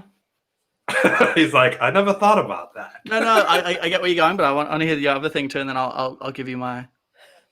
And then, so basically, obviously, it's good that you at least take a shower after your bath because you can wash off the dirty ass water that you've been like laying in for 4 hours. But here's the thing: if you're in there for 4 hours, you got to be going under the water and getting your face like wet and hair wet and stuff like that. Mm-hmm. So that means you like get dirty ass water on your face. Getting it all on my beard, right? Soaking it up. That's why it's so healthy looking. Yeah, that's it. Just full of ass water. That's why his beard looks so good. It's all the minerals from the old food. Oh my God. They're like, what kind of shampoo do you use for your beard? It's called ass water. Yeah. It's a natural thing that I brew myself. I'll bottle it for you. Oh my God. Now, yes, I see what you're saying, but I add lots of bubble bath and salts and stuff to it to clean the bath. I don't just get into a blank water bath. I might as well just put them in the sink. If I'm gonna do that's kind of weird. Or go down to the local pool and jump in with some scabby kids. I don't do that. Like I said, it's a ritual. There's soaps and stuff, and so you wash and you bathe. And yes, I dunk my head under, get some ass water in there. But I guess it's kind of like you're sitting in your clothes all day, right? So you've still got. I know you're not getting your ass water up in your face when you're sitting in your clothes, but I guess there you go. Not shampoo, just poo. Exactly. Yeah. That's so good. I've got nothing to say back to that. You're 100% correct. Yeah. Well, start chatting to you guys. So all right, so hold on. This is all new to me. So I've heard one person that I've known in my life take such long baths. Now don't you have to let the water out and add more water constantly throughout the 4 hours? Yeah. So as it gets kind of colder, I'll slowly let the water out as I'm adding hot in and kind of equals it out. Yeah. And then add more bubble bath, more salts. Call down to the wife. Can you bring me more beers? I'm asleep on the floor. So. Hey, give me a beer. Babe, give me a beer. Oh my God. She should probably come down with a beer now. She's like, sorry. Right. Yeah. No, she wouldn't. She'd throw it at me and go, "Shut up! It's 2:30 in the morning." But no, you let the water out, you change it back in, but it's also a good time to, I guess, think. It's where I do a lot of my thinking too for effects and stuff. So it's that alone time. You know, when you do that alone time. So that's where I do mine. Yeah, it's healthy. It's good, you know. Well, healthy to a degree, right? Like poo water. Right. Well, as long as you're not drinking the water, then that's a little different, you know. Oh my god, that's cool. Do you have candles? Do you do candles as well, or? No, because I've had them on the bath because I tried them one time and I kicked them into the bath. There's nothing you want more than like molten wax going in when you're trying to bathe, and it just sinks in, and then it's and then you like move real fast and you get water everywhere. Yeah, that sounds problematic. Yeah, you've seen is it Dennis the Menace when he's playing in the bath and he's just spinning everywhere and all the water going everywhere? That's me in the bath. Yeah. Oh my god, I love it. How big is your bathtub? Is it huge? No, I want a bigger one. It could fit 2 people, but you know, sprawl out in there. But no, most people when they move into a house, they're like, "Oh, I want a big kitchen. It has to have a big kitchen." Bo moves in, he's like, "Take me to the bathroom. I want to see the bath." It's literally every time when we go to move into a house. When we moved into this one, I was like, first thing I check is for the bathroom, not the bedroom, nice. Not nothing. It's just what's the bathroom like. Nice. Like, oh, good bath. Let's get it. So there you go. That's cool. You need to find a place like they have like jacuzzis in the bathroom where it's like a corner tub where you could fit like 2 people sitting with their legs both extended, like fully up. Well, you've had Alex Pandrea on this, right? Yeah. Mm-hmm. So him and me love baths a lot. So I worked with him quite a few in the past. And there's been times when we've gone to, like, we're sharing an apartment and there's one bath in there. And it's like, who goes first? Obviously, we changed the water. But, you know, there's always that the debate of like, how many hours in between baths? So we end up just like alternating days. All right. So who takes a longer bath, you or Alex? I don't. Well, when I was on tour with him, it wasn't that many hours. We both. I wasn't doing 4 hours. I was only doing an hour. Yeah. But so did you? Sorry, I feel ill. Did you have to compromise? Did you come out of the? Did you come out of the bathtub like all pissed off at Alex because you could only do an hour? Yes, splash. No, he was on the other side of the bath with me. They didn't know inside. You guys need to take a picture of you guys in the bathtub together. I know. He sends me so many like every now and then. He's like, "Dude, I'm in the bath." I'm like, "Me too." I'm like, "Is this weird that we're texting each other while we're in the?" No.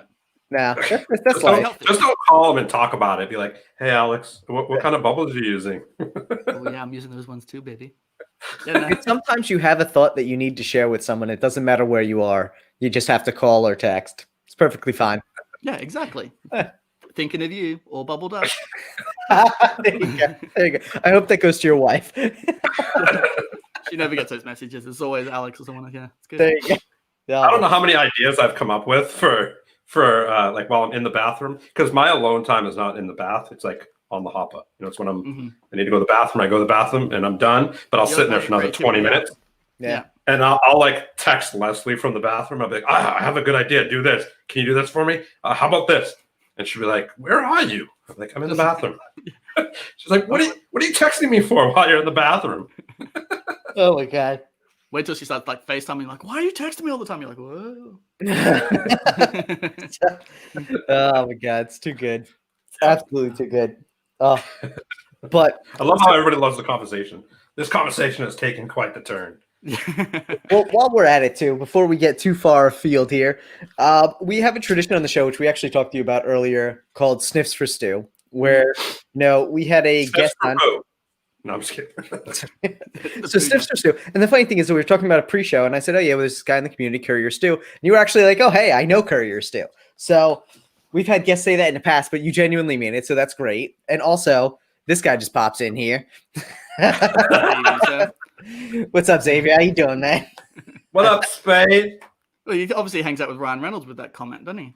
Right? Probably, yeah. That's how he knew we were on the show right now. Ryan texted him and goes, this guy fucking Beau. It's a conspiracy. Go on the show and make sure he doesn't talk shit about me. That's what he said. Oh, my God. Spade must have got a text from Ryan as well. There you go. But yeah, so we have this tradition where, we have a guest open a deck of cards and kind of do like a wine tasting of a deck of cards, sniffing it. So, oh my God. I love that this is coming out in the public chat now, because when he was on the show for the 24-hour, it was all in the private chat and I couldn't share it with anyone. So I'm glad everyone gets to see Xavier's fun comments here, because he is just an amazing comedian there. But so onto it. Do you have a deck of cards handy? I do. How convenient that it's this one. Have we done a wine tasting? We have not yet. No one has smelled the Ristretto deck yet. Ooh, Dude, hold on. Before you sniff it. Okay, no, go ahead. You do it. Oh, sorry. Go on. No. Go ahead. Hurry up. The essence is leaving. Go ahead. Oh. No, that's a scratch and sniff. So, oh, hang on. Yeah. Is that ASMR going on? There we go. Yeah. Oh, actually, it's like this. Oh, baby.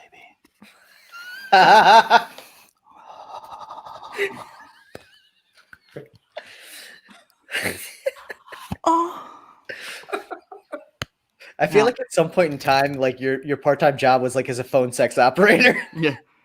Hey, big boy. To find out what happens to this deck next, pay $5.99. So I'm getting hints of espresso. I'm probably getting it's a Honduras blend. Nice. I don't,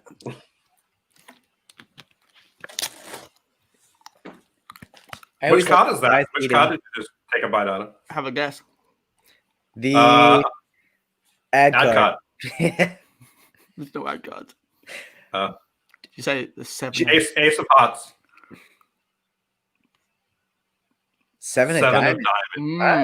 It's the best card to eat. Is it? It's the foiling is good. Here you go. Lick it, you fool. You want to cross the rip? Yeah. Or do you want it like up close you can actually hear? Oh, God. ASMR creeps me the F out. It really does. I don't understand it. I just don't.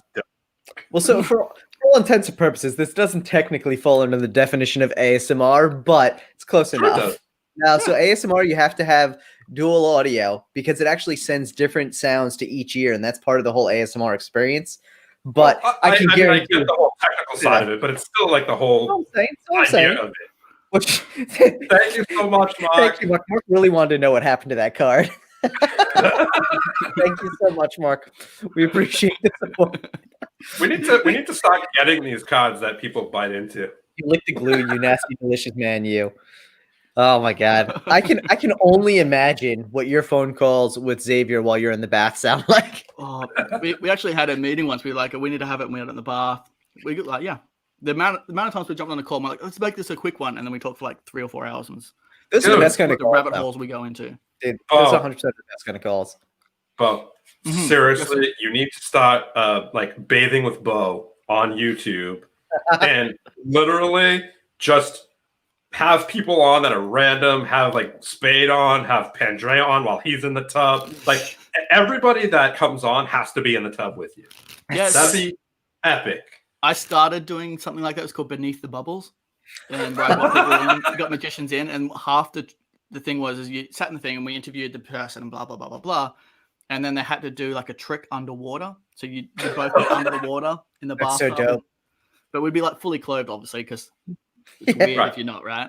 Yeah. Big grown men in the bathtub is you don't want to be naked. Spade. Yeah. A manatee. Oh my God. We gotta block him. I can't. I can't pay attention to him in the chat. I love it. No, dude, you should really do bathing with Beau or beneath the bubble or whatever. Just, dude, I'm telling you, people would absolutely love it. And it doesn't even have to be about magic. Just have people come on and just talk trash. It could be like a different topic. It could be, you can talk about pineapples one day. Yeah. Or baking banana bread or just random stuff. I think it'd be hilarious. I tried to do it, but it's also hard to get people, I guess, to set up a camera crew. Well, not camera crew. because in these time jobs you can't bathe together. Yeah. Oh my God, Spade. I'm gonna do this so I can't see Spade. Yeah. Spade is literally said the same thing I would say. Yeah. He'll do it if he doesn't have to edit it. Yeah. I hate editing. Oh my God. Oh, mate, it's the best. No, it's not. It's hard. It's hard to get people in there to, hey, can you get in there with your camera and your mic and your lights? And then we need to, like, I guess, set up a FaceTime to Zoom each other. And it's a lot to ask for people to run a bath and then have a chat with me in the bath for an hour. Because obviously, when you're recording it, and I guess when you're doing a live stream, you can kind of bounce off each other. And there's no, if we were cutting this up, this hour and a half long conversation would probably cut down to 15 minutes of all the nonsense when we're talking. Well, nonsense. Yeah, that was a test. You win, Steve. Talking about nonsense, dude. I was about to say, we're talking about some deep topics here. Here's the thing. I have an idea. What if you're in the bathtub and, like, say I want to talk about cooking pot pie? I could be cooking pot pie and you could be talking about whatever we're talking about while you're in the bath. I think the whole key is that you're in the bath. If people want to, like, be on the show and be in the bath as well, they can do the same thing. But maybe they're doing something. Maybe whatever, doesn't matter. Well, I had a tutorial because a lot of people ask me about, like, YouTube, my Instagram stuff, like how to make their Instagram a lot more entertaining. And that comes down the field of, like, hey, I want to levitate a card. How do I do that? But then I was like, how am I going to do the tutorial of this? So I did the whole tutorial. I think it's a long lost art. I'd do them from the bathtub. I'd run through everything of, like, hey, this is what we're going to do. And then that just got to a lot too, because I was like, how many tutorials I do? And it got to the point again, it's like going from PlayStationing and going, hey, babe, I need to do this for a job, and then running a bath and going, nope, I'm on to my next job, babe, and then climbing the bath. And yeah, but dude, here's the cool thing. If you're in the bath for 4 hours, you can make like 5 videos while you're in the bath in that one sitting.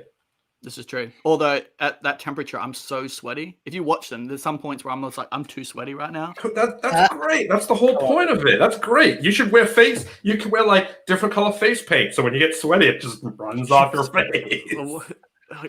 What was that New York guy? Donald Trump's old black CP man. The lawyer that was the mayor of New York. I'm terrible with names.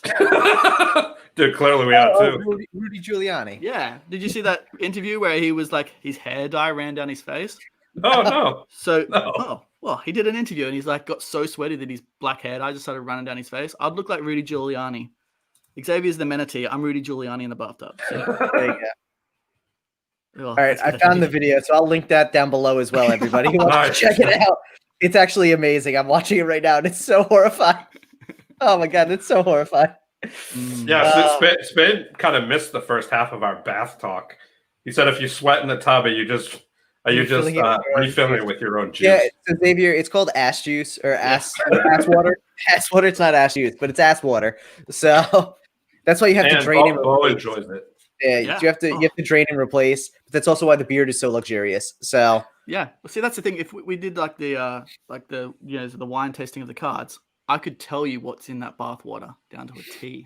I don't know if you want to do that. 32 years. Slight sense of regret. Oh, bon appetit, boys. Bon appetit. Oh my gosh. See, goodness gracious. Now, bathwater playing cards, though. That would be, I think, a next one. Yes. Or Beau's bath time playing cards. Actually, we decided that was the thing. We're going to make like a deck that looked like it was all. It's going to be a Rudy Giuliani inspired deck. It was going to be all running and like the colors in it were all going to be running. Because it looked like it was played with in the bathtub. I think that's when I actually did there's a photo shoot I did for the Ristrettos where I filled the bath full of coffee and water and then got in there and played with the cards in there. And I've got the cards upstairs. They're like melted together from coffee and water and butt juice. It's oh my God. I love it. Absolutely love it. It was a long time ago, or? Sorry, what? I said, was it a long time ago? Oh, I don't know. I'm gonna see if I can find it real quick. Yeah, I'll talk amongst yourselves. So you did mention that you're actually working on another deck of cards that you kind of wanted to tease a little bit. You want to chat a little bit about that? Yeah. So we've got a new deck out. We want to obviously do the dark roast for the Ristrettos, but we kind of want to space that out with coffee and then change something up. coffee with cream. I love that. Yes, yeah, I saw that. That's great. That's so good. But yeah, so we wanted to space it out, excuse me, and not go straight from coffee to coffee because it just sounds like we're a barista company now. So we wanted to get a deck out that could be used every day. And a lot of decks, we call them, like, I think the trash deck you were talking about before, Steve, right? Like the deck that you could just destroy. So we want to come up with a deck that's called the Trash and Burn. It's just like this really quick deck that you can just dirt cheap, use to practice, use to cook up, use to eat, use to wine taste. It's really crazy. But then we're like, what's the theme? Obviously, Trash and Burn. We're going to get some cool ideas behind it. Respective baristas. Oh, God. I just eaten like half a card and it's coming back up on me. Dude, yeah, that glue is definitely a not a good thing to go down. No, that's it. The foiling. Oh, Cardamundi foiling. Do not recommend. Don't have any Cardamundi. But yeah, no. So then the deck is the court cards are going to be like trash benders, like your raccoons and that kind of thing. And like I can get some photos up, some rough ideas that we're working on for this. Nice. Yeah, so it's going to be like same designer who did the first one. Yeah, so Andy's partners with me in the company. Nice. So he's helped design all the deck.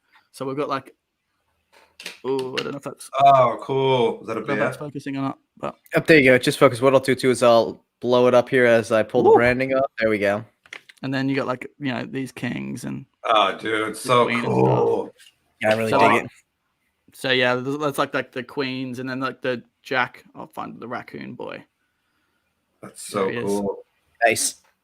So there's like rough ideas, and obviously Andy hand draws everything. So he's so good. I love his artwork. Oh, thank you. Yeah, he's great. So I'm just like, I want like trash animals, make them like cool. And he's like, gotcha. And then he comes off, and then he comes up with all these guys, and he's like, what do you think of a bear like smoking like a burnt out cigarette? Well, not burnt out cigarette, but burnt out match with like a Chinese box on his head. I was like, let's do it. So it's so good. So we're doing that, and we're gonna kickstart this one, but we're gonna get the deck as low as we can because it is a trash and burn deck. We want people to use this every day. Yeah. So we're trying to get the deck as low as we possibly can. I think it's gonna be like one of the cheapest decks on the market, hopefully. Nice. And then so we probably won't be making much money on it, but we want to create a deck that people can just use every day. Yeah. And sometimes that's the fun of it. I mean, getting the deck out there gets visibility on it, even if you break even, sometimes it's worth it in those times. So as long as you don't lose money, that's the most important thing, right? Yeah, as long as you don't lose money. And you know what? If you lose $500, you have a lifetime supply of trash and burn decks. That's cool. A cool trash and burn deck. Yeah, exactly. Well, I think it's one we want to kind of, change the colors on and keep them coming. So there'll be like the deck that'll come out every year and people can collect like the different colors and stuff. Nice. And then I guess the court cards will change. And then we're going to do like little head nods to the other decks and stuff in them. So there will be like a playback to Ristrettos. In the Ristrettos, there was a head nod to another deck that we're going to do down the line. I actually mentioned it back in the beginning of the video. So if you watch back to the beginning, we're doing the whole tutorial thing, right? Yeah. Scrub back, find it. Yeah, that's it. Scrub back to, I don't know. I should have kept in time. We'll just guess. Say somewhere around 18 minutes. Why not? Yeah, 18 minutes and 27 seconds. I have no idea. Perfect. Yeah. I'd laugh if that's where it was. That's hilarious if it is. It's probably us showing our belly buttons at that point. Like ass water. It's like ass water.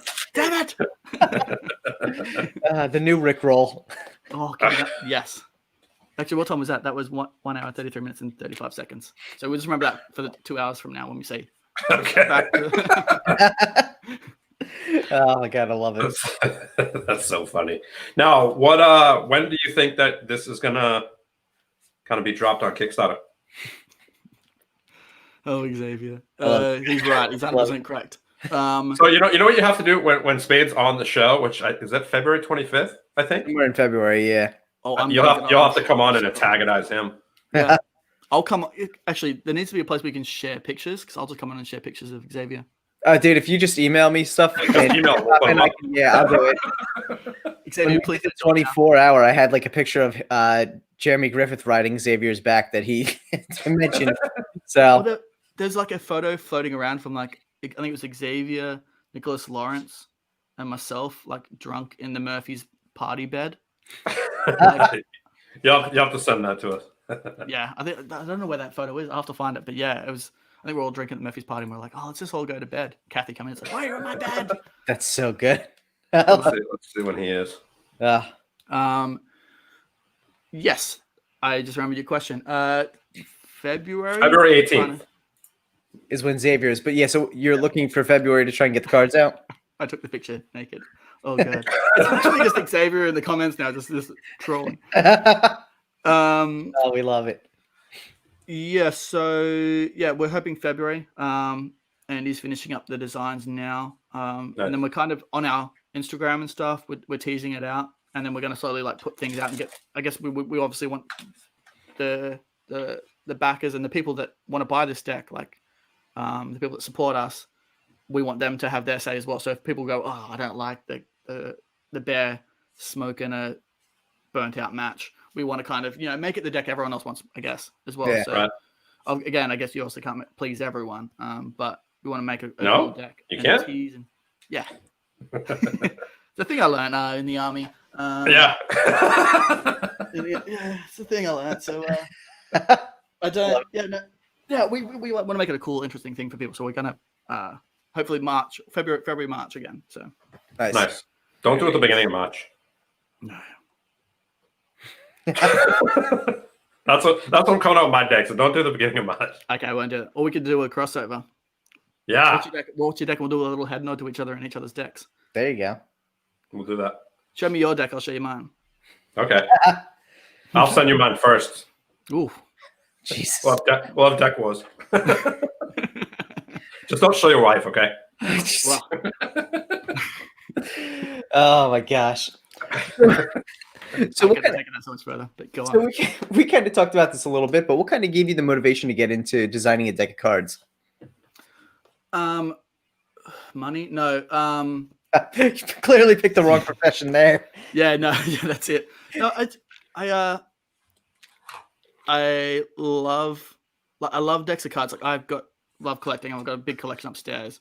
Like I said, I suck at card magic, but I love the way cards feel and the way they look and that kind of thing. And I was always wanted to kind of put my thoughts and I guess feelings into cards and make it like an interesting deck. So that's why we kind of went with Howlin Jack. Like he's this crazy dude that's sipping on mama's moonshine too much. And, this type of crazy guy that you want to, I don't know. I feel like, you get these cards that are gorgeous and elegant and stuff. But I feel like there's some that aren't really kind of like pushing the boundary. And that's what I kind of wanted to do with cards. I wanted to, make a coffee scented deck that people can go, oh, this is cool. This is weird. Or like a trash and burn deck where the animals are like weird characters and you could it's actually a talking point too. Instead of, I don't know. I do. It makes you sound like I don't know what I'm doing. I don't know what I'm doing. None of us know what we're doing, dude. No, I think I just want to do it because I just wanted to create something cool and interesting and kind of put my personality into a deck of cards, which I guess is probably not what a lot of people want. Like, it's just literally just for my own ego, I guess, to have my own personality. I'm like, this is me, baby. But no, I like to. I also like Andy's art, so I want to like get his art and put it out, and that's why I give him pretty much free rein. I said, this is the idea I kind of want to go with, and he just runs with it and creates his really cool stuff. So, I mean, his stuff's so detailed and it's so fun. Yeah, he puts like those images for each one of those things you saw just then. He probably sends me 20, 30 others, and he just gets lost in them for days. And he's like, hey, I've created 30 different types of this king. What do you reckon? And I was like, dude, we just need one. Yeah, nice. So he's like, don't give me so many options. Yeah, that's it. But he loves it too. So it's so good to just us. I guess it's just us playing and having fun, and that's what we kind of want our community to as well. Just get involved with the Howlin Jacks and have as much fun as we are. So yeah, I guess that's why we did it. We just want to enjoy. Nice. No, I think that, and it definitely shows because it is a fun deck. Like for something that smells like coffee, which is such an out of the box thing. We talked a little bit about that in the pre-show, just the creativity there. There's definitely this standard of what people consider is okay. Like here's the quintessential parts of a deck of cards. Here's the luxurious parts of a deck of cards. But very rarely do we see people try and experiment into new areas, smell being one of them, things like that. Obviously, texture is a tough one because you need cards to handle a certain way, but we're starting to see a little bit more texture in tuck boxes. which I think is really interesting, and even above and beyond just embossing, but even like the paper, some decks use now 3D plastics coming off the boxes now too. You know, what's that? Like little 3D plastic. For instance, like the intentions deck, stuff like that.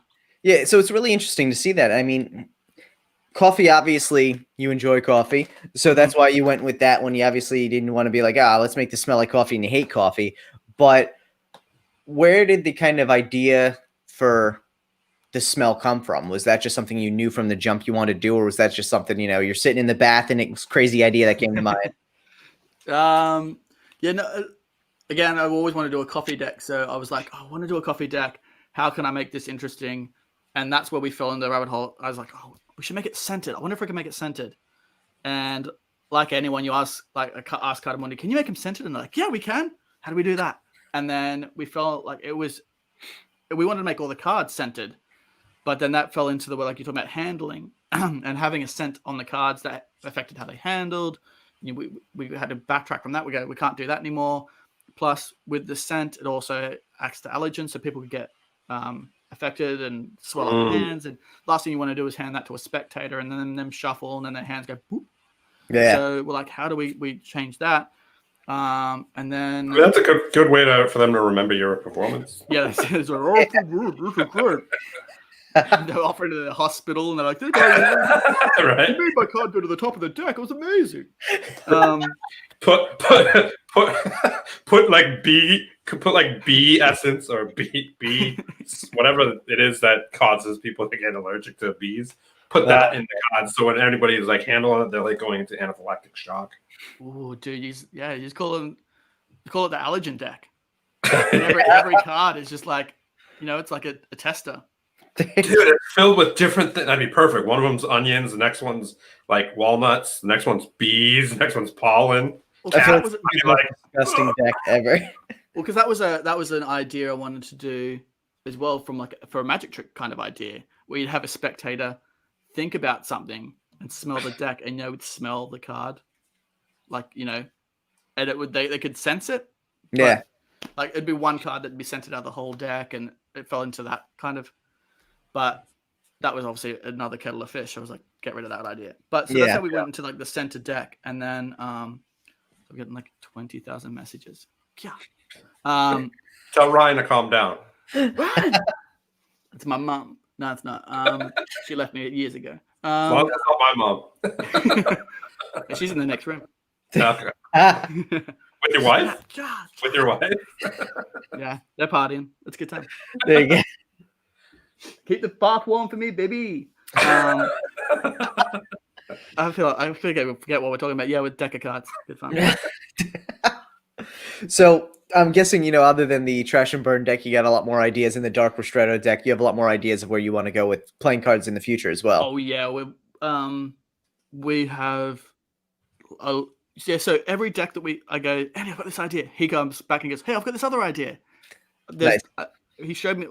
We actually spoke about it yesterday. There's 4 decks that we've started that we've got to kind of finish. But so the idea is the Trash and Burn will be the one that will be kind of, I guess, the deck will keep rolling out with different colors to kind of keep people, and then we'll do the signature one-offs. That'll be like one a year. That'll be like the collector's deck, like the Ristretto was. That'll be foiled and embossed, and because we want the deck that people can use every day. The one thing that people said about the Ristretto is they're like, oh, it's too shiny and nice. I don't want to use that. So we wanted the deck that people can use every day, and then the one that they can stick on the shelf and look at. Nice. Yeah. And so how was that whole Kickstarter process for you? Obviously, that being your first one for the deck, was it a fun experience? It was a nightmare. I got to be honest. There were times, again, in the bath, when Miss is coming in, I'm holding a bottle of whiskey just going, what have we done? Because it was like 10.5 grand, like £1,000. So it was like $17,000 that we had to raise to get the Kickstarter, and it was a lot. And for a niche deck of a coffee center deck, so automatically we're trying to go for coffee people, and then we're doing the collector's deck with foiling and all this kind of stuff that was going. We're making the market so small. Yeah, and it was so I think within the first couple of hours we were 80% funded. So I was like, here we go, baby, rolling in the gold shoes. But then over the next 2 weeks, it just had that plateau, and I was going, what is happening? Oh, Xavier. Sorry, I just saw a big thing pop up and I was like, oh, get distracted. Yeah, so it was a lot of those 2 weeks were a big stress, and I was on forums and like you go on the forums and it's kind of like they're like, why should we help you?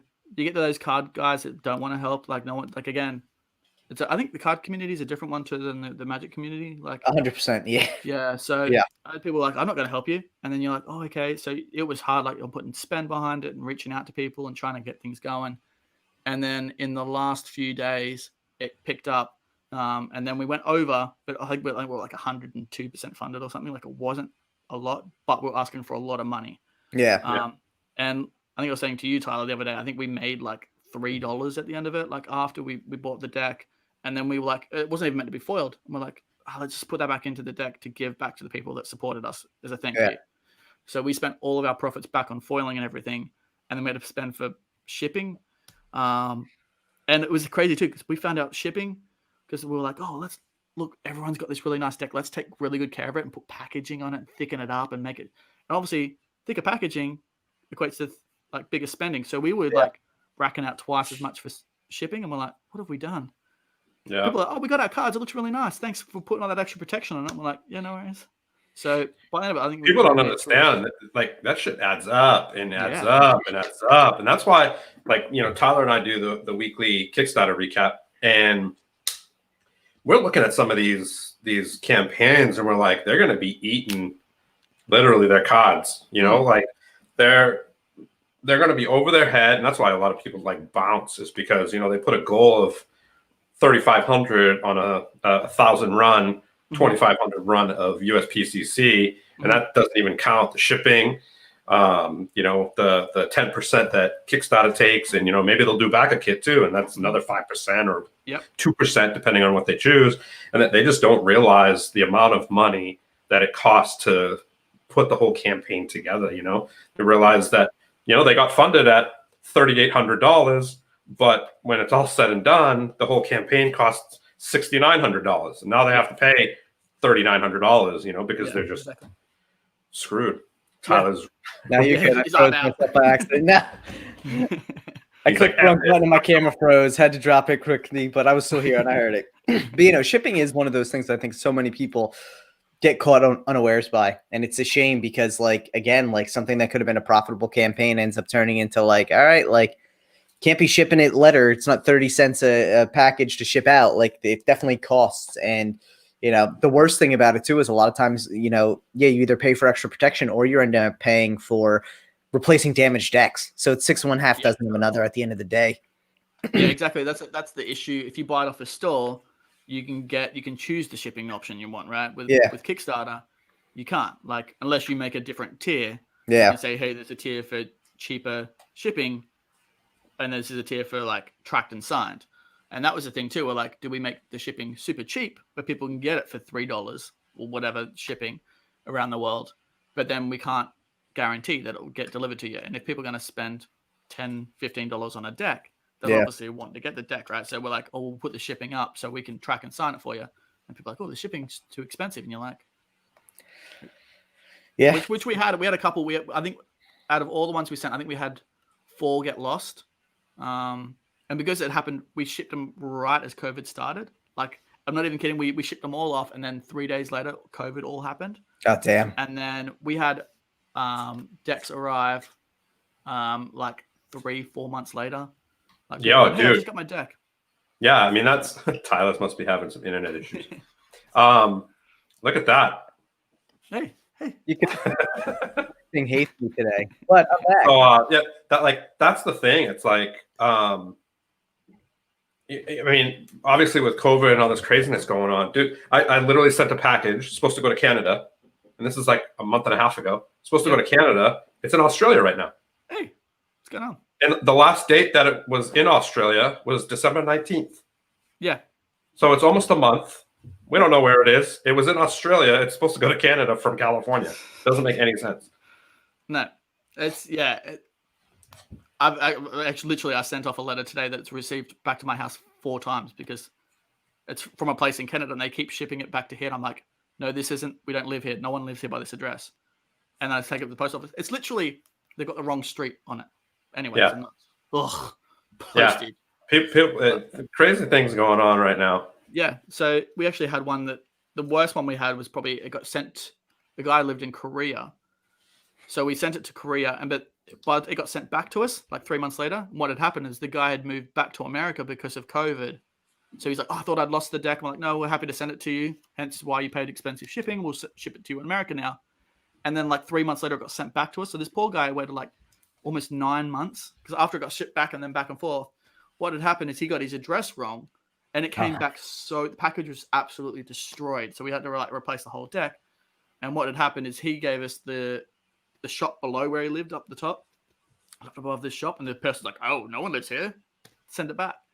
So this poor guy waited and we're like, and I get shipped to his, like, I think his grandma's house or something. And like a difference. So he got back and forth like 3 times before getting those poor dudes. So annoying. Or you get those ones where it's like, you know, the male man or woman knows who it goes to, right? Yeah. And it's like has the address of 6203 and it goes to 6302. It's the same street and it's the same mail carrier, but they still send it back as wrong address. And it's like, just look at the name. You do this stuff every single day. You know the name that's on it. Yeah, that's exactly right. Yeah. Throw it in the right mailbox. Think Darren. God. Was like the Republic of Ireland, like down south. They don't have like postal addresses. And I'm not even kidding. Some of the addresses are like the big red house with the white door on it. Like, really? Yeah. Some of them are like absolutely mental. Or like we had to ship one off something the other day, and it was like the big yellow tractor in the front yard, the broken down tractor in the front yard with the big twisty tree, and you're like, how is this in an address? It seems like we're in a Roald Dahl novel. Just, you know, come on, Ireland, grow up. No, I love you, Ireland. Drink another one, Ireland. So that's actually a great question, though. How did you, a Australian, end up in Ireland? A woman. Fair enough. No. So she came over, and I met her in her first week in Australia. So we're like, we're in a classic met in a bar. And it's actually funny because Pandre was over at the time doing a tour, and we were out. And he's like, "Take me out drinking." I was like, "Okay, cool." Took him out, and then he asked you to take him out drinking. No. Yeah, it's weird, right? Save you. He's like, still my one. And I'm like, what? Yeah, I know. Every time Xavier calls me, he's like, "Where's my wife?" And I was like, "Oh, here you go." And I put them on. That's where the 3-hour conversation goes. I just climb in the bath. That's why. There you go. It's all coming together, right? So, that's how we met. And then her visa ran out, and I was like, "Do I say au revoir, or do I forgot what that was for a second there. Or do I go with her?" So I packed up and was like, "Let's go to the UK," and then move to Ireland. So, nice. Yeah, and I love it here. It's cold and wet and gross all the time, but at least I know what the temperature is going to be. I know it's going to be cold and miserable every day. So I'm happy with that. So yeah, I've been here for like 2.5 years now, 3 years. Oh wow! Do you like it better than Australia? Yes. I think with the cold weather, you can always put layers on and be comfortable. But in Australia, it gets way too hot there. It's only so many layers you can take off before the police get called. So, it gets like... And that's a problem for you, obviously, because I've seen your pictures. Yeah, but that's exactly where they come from. Everyone's like, "Why are you naked all the time?" I'm like, "Have you lived in Australia?" Oh my god! It literally is the comments that turn now to the debate over Lauren. I love it. Yeah. At Lauren Frayne on Instagram. There you go, guys. We'll link to it below as well. Yeah. Every time I tag her in something, she always gets these magicians messaging her. Like, "I'm a big fan of Beau's." I'm like, great. Oh Leslie's like the complete opposite. She doesn't want her name out there. She doesn't want to be tagged in anything. She literally follows 100 people, and none of them are her friends. She follows 2 friends. She follows me, right? She follows all my accounts. She gets mad when I create a new account because she has to follow it. But but she has this cutoff. It's like 100 people she can follow. Most of probably 92 of the accounts are brands, and she follows my 5 accounts, and then 2 of her best friends. And other than that, she doesn't. Yeah, she hates being tagged and stuff. She's like, "Why are you tagging me?" I'm like, because you took the picture, or because you're in the picture. Yeah, that's it. Dude, yeah. Well, she took a picture the other day of Steve, and I was like, I'm gonna tag Leslie. He's like, don't do that. I'm like, all right, man. Fair enough. He's like, yeah, she won't like that. She'll hate you. I'm like, I want to stay on Leslie's good side here. So, oh my God. She doesn't hate it. She doesn't hate anybody. You can tag her. It's Leslie MI. I've tagged her. I've tagged her in some of my stuff. She'd laugh. Oh my And God. then she'd be like, "What's he tagging me?" Just start tagging her in some bath shots. Yeah, she'd be like, "Who's this creepy guy tagging me in a bath shot?" Tag her and Hillary Duff. Yeah. So yeah, no, we won't go back on Hillary Duff. Did we ever leave? Yeah, no, it's another. We'll be here till Is Hillary Duff your like female like crush? Yeah, well, it started off when you're in high school. We're back on Hillary Duff. The comfortable boys we're in.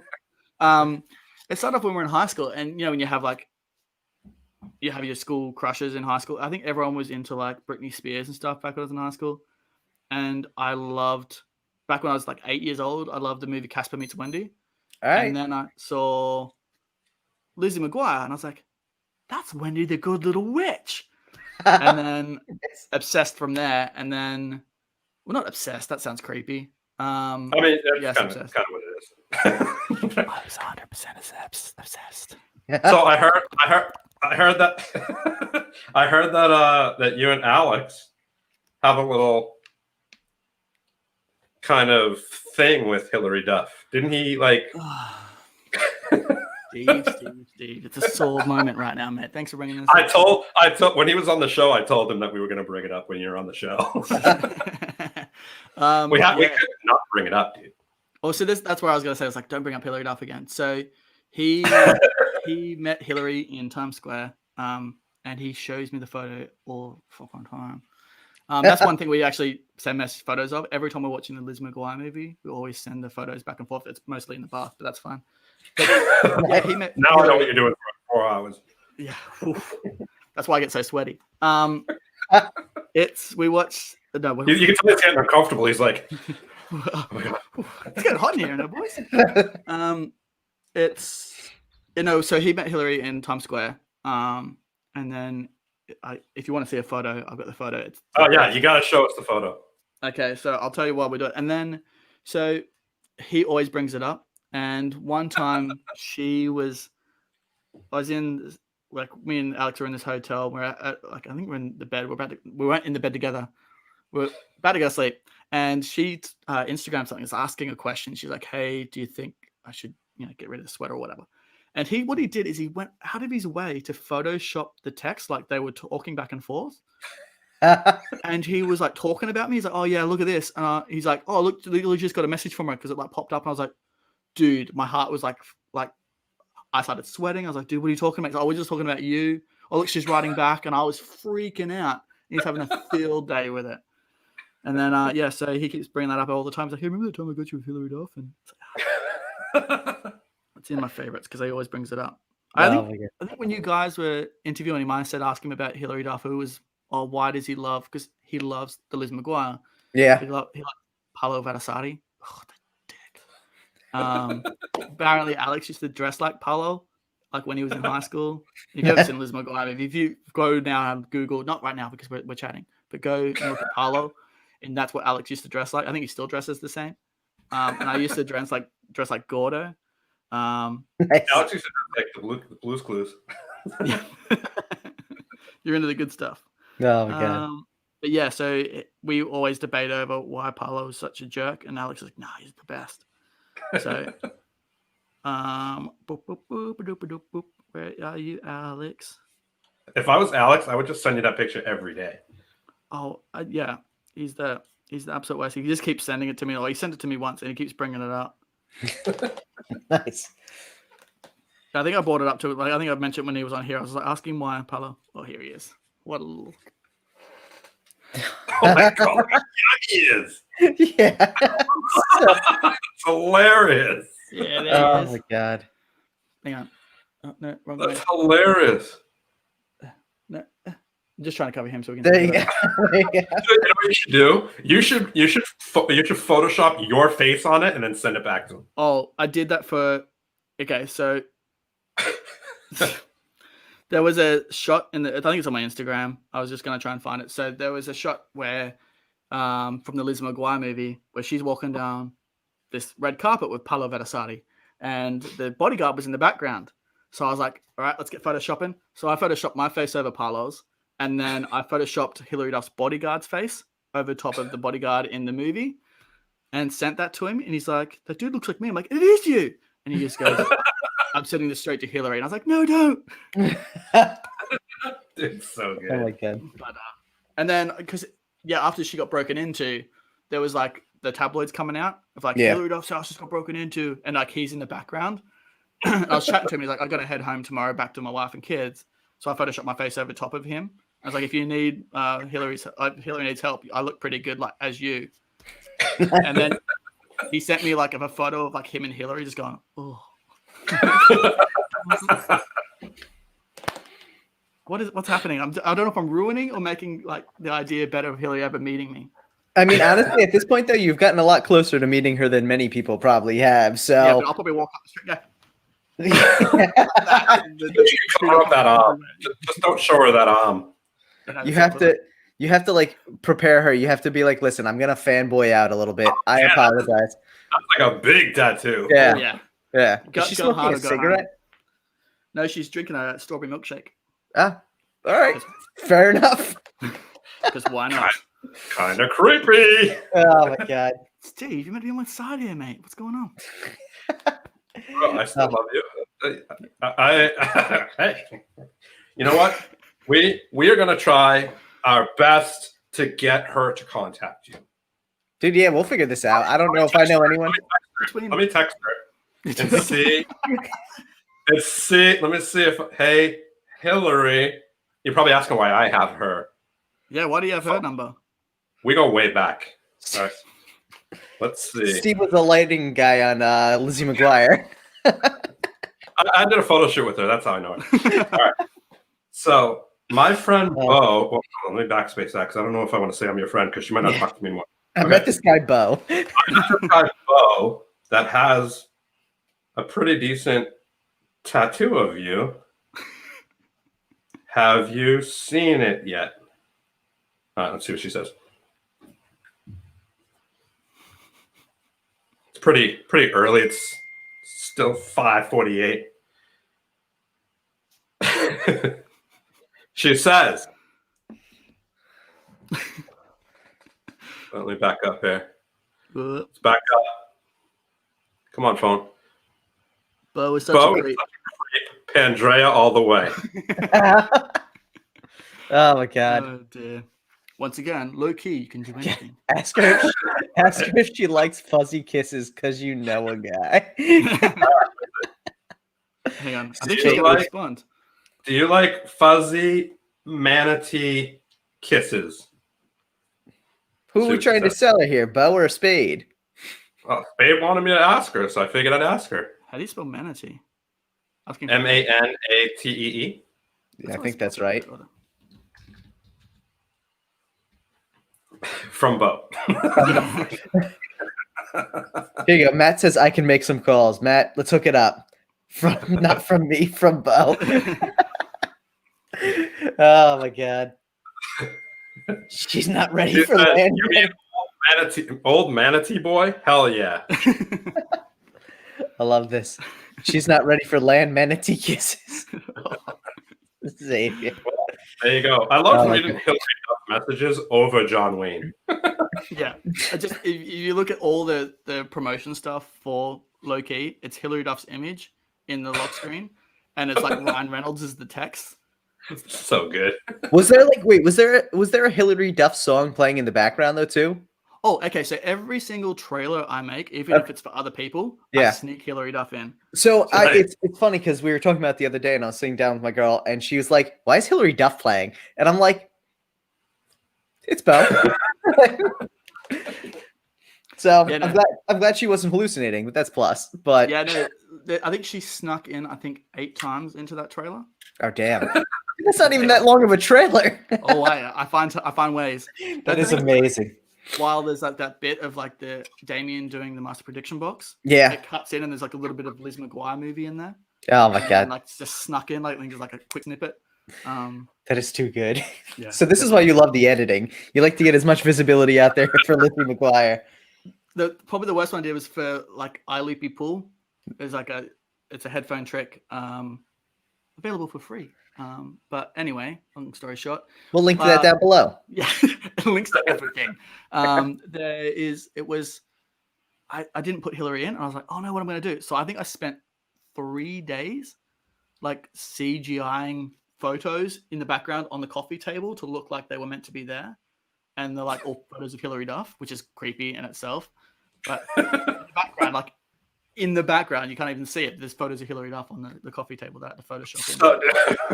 That's funny. Stupid. But, kind of creepy. Not gonna lie. It's not creepy at all, Hillary. We're best friends. It's not creepy at all. Text me. Call me. Write me. Oh my gosh. I'll hashtag her in this somehow, so maybe it'll land on her doorstep. Oh, jeez. I mean, let's be honest though too. She'd also have to sit through 2 hours of conversation about bath water. So yeah, that's it. I talk about Hillary only at 1 hour, 33 minutes, and 35 seconds. There you go. Scrub back and check it out. Yeah. Oh my god, I love it. I love it, man. That's hilarious. Did we? Let me see. Did we get any questions for? I'm going to tell you, we had a very interesting scenario here. I got a handful of questions from different people, and they were all literally the same question.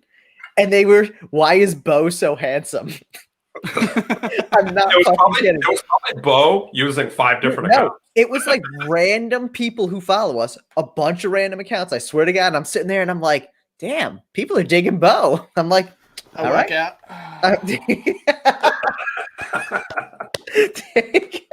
contemplated drawing a smiley face on my belly too. So when I did that, because I was like, I have to bring my belly out one point during the video. You're more than welcome. I mean, there was the discussion that this may have happened in the tub. So yeah, exactly. So I don't know. Korea Stew. Hey, g'day, mate. Sorry. Oh yeah, that's chorus too. Bro, another shrimp on the barbie, eh? Oh my god, I love it. I love it. Yeah, I don't know. Thank you, everyone. Just good genetics, I guess. That's fair enough, man. Mum and dad are fit, I guess. Like I don't know. Is it the mom or the dad? Is that weird for me to say? Yes.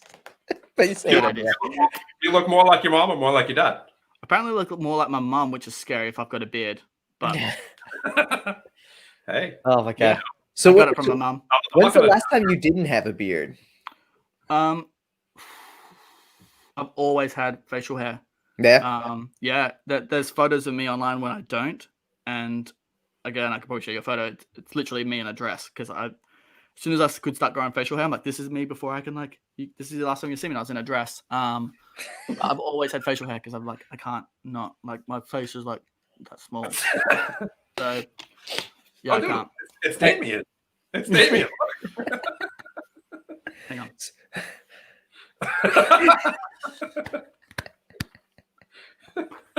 I can't do it. I love you, Damien. I love you. Damien, please do not scrub to 2 hours and 8 minutes. There you go. Instead, you want to scrub to 1 hour, 33 minutes.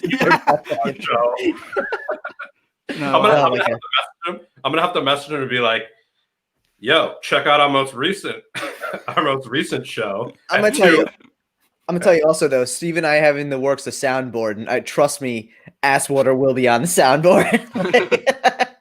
I can do some ASMR for it. I can take the speaker or the speaker tech microphone. So I've had 18 whiskeys. Take them into the bath, and we can just get you like sloshing and just go. Yeah. Beau's coming on the show. I love it. Sounds like a cool commercial, right? We'd have to see it. Sip on some ass water. Oh my god! You can't say sip. You can say like slurp on. No. It can't have anything to do with drinking. It has to do with like submerge. Spritz on. Yeah. Just spray it in front of you and walk into it. That's basically what happens every time you walk into a bathroom. That's it. Oh my god. My sweat just lingering in the air. There you go. I love it. COVID. Oh my god. So how'd you end up hooking up with Xavier? We're lovers from years back. He was soft, gentle, supple. There you go. Very manatee-like, and I love that. No, how did Xavier and I meet? I think I was in New York, and I was with Pandrea again. I think feel like he's just introduces me to everyone. And then met Xavier, and then we just hit it off, and then we just became mates. Nice. I think I met everyone. It's between Tom Elderfield introducing me to creators and Pandrea introducing me to other magicians. Nice. So I met Xavier, and then Xavier and I hit it off, and then been best friends ever since. Nice. But yeah, no, it's not to hit it off with Xavier. I think if you don't get along with Xavier, like there's something wrong with you. I think. Well, if you don't get along with Xavier, it's because he doesn't like you. That's what it is. But if he likes you, you're golden. If he doesn't like you, fucking but if he doesn't like you, there's a reason why he doesn't like you. Without a doubt. Yeah. If he doesn't like you, I probably wouldn't. I wouldn't. I trust his judgment very much.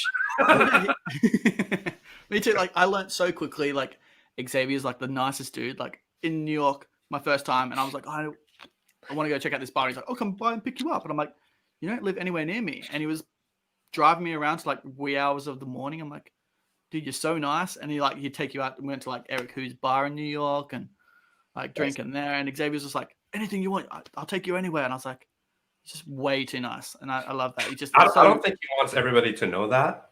If you're in New York, I'll give Xavier's number 0172. Also, here you go. BFF, best friends forever. Yeah, C-Dub. Let's have me on MySpace. We'll hook up. I feel like you need to like tattoo that on you, like Bath Friends. Bath Friends forever. It was like I got Wave Gang from John Stessel. What the fuck, Scrub Past this? I love it. I love it. Scrub Past it. I love how Beau's like homies with all the people that won't come on the show. Yeah.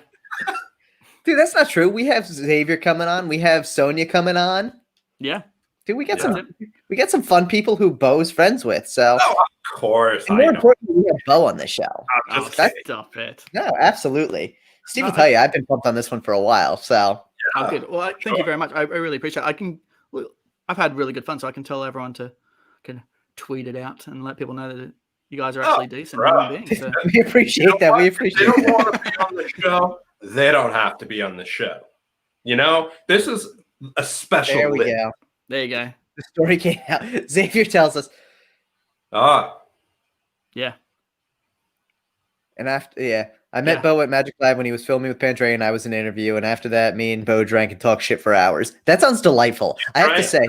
Splashed around in shit for many hours. The thing is, Xavier's also like, let's have some drinks. And I was like, I can drink you under a table, Xavier.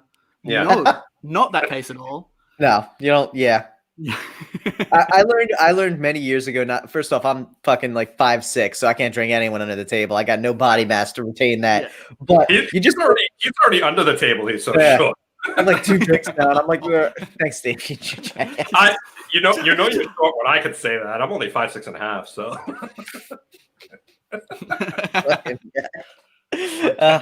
No, I don't know. Oh my god! But yeah, no. So anyway, I wouldn't challenge Xavier to a drinking contest at any point in time. So no, he's great.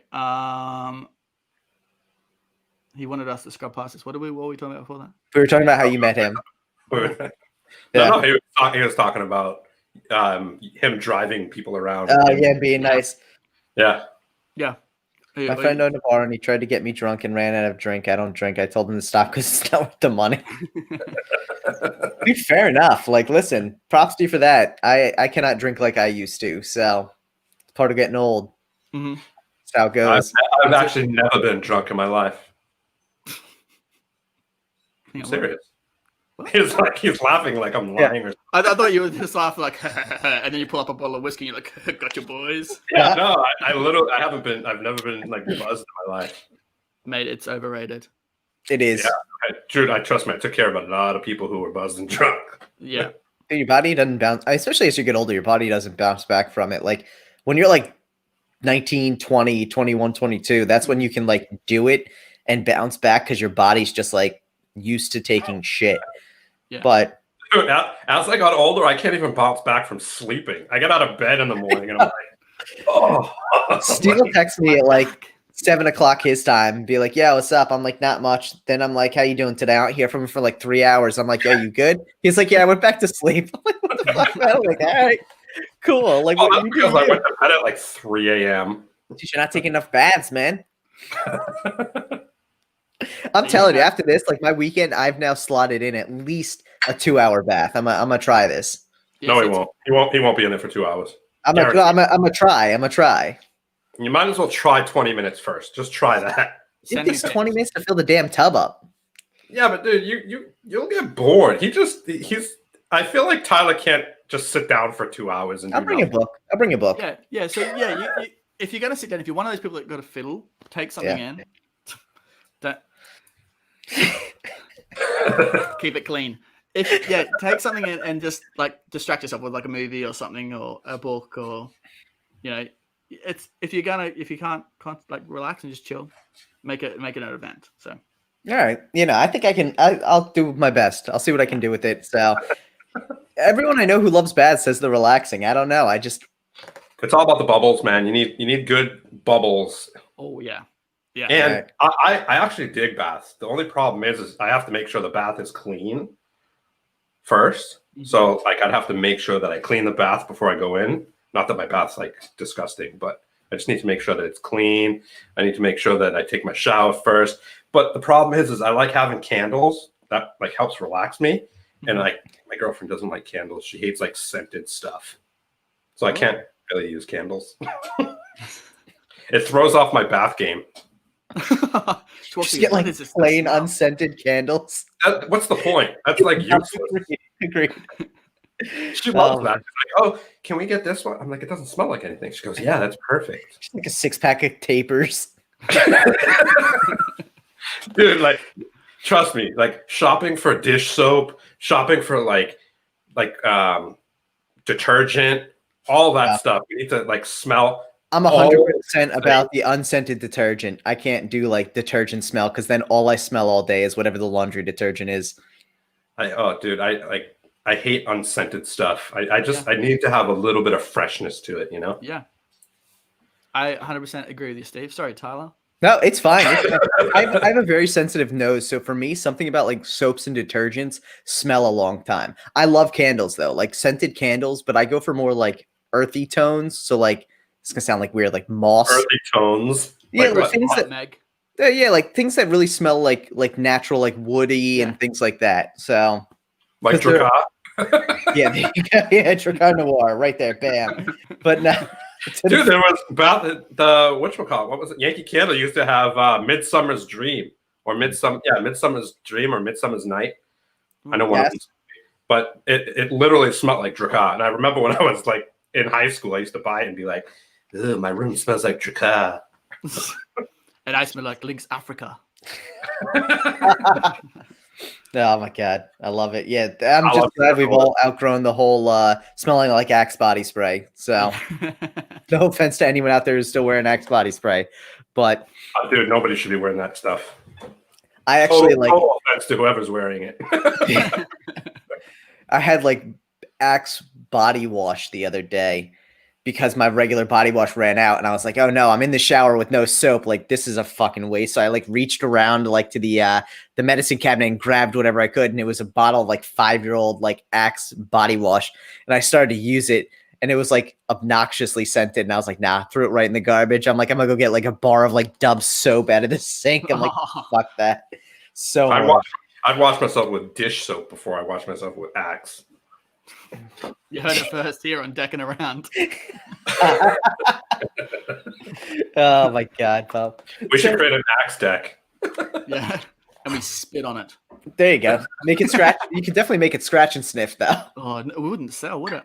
I mean, no. Somehow all the pros would buy it. You'd see everyone at the conventions just doing this before they got them talked to. There you go. Oh my god, it's in their like breast pocket. Oh man. So with the release of LoKey, obviously you have this app that's new to market. You already have your next idea in the work, or you're really just trying to continue building out LoKey in a way that it continues to be expansive and kind of all inclusive? So I've always got ideas in the works, ideas I'm working on, but I get obsessed with one. That's why I don't like my releases are very few and far between. Like I get obsessed with one, and I just, even if it's out, I love talking to people about it and growing that idea. Yeah. So with LoKey, because it's a full native app, I'll be building on that for quite a while. I think there are a couple that I want to release out soon, but once I get sick of LoKey, which probably won't be for a while, then I'll probably get into those. All right, nice. Now, sorry? You can integrate even the new ones, sell them separately, but still integrate it into LoKey, right? I could. These are physical products. These are... Oh, gotcha. Well, I think I could probably give you a little sneaky peek. It's the cardiograph, the rising card out of the big piece of paper that you draw a card on and stuff. Yeah. Again, I want to take that to a nice close up. I know you can do it the cardiograph mini, but I wanted to do it with a playing card. And the king looks like he's holding something. So actually the king's holding a card. So you'd get the spectator to shuffle a card.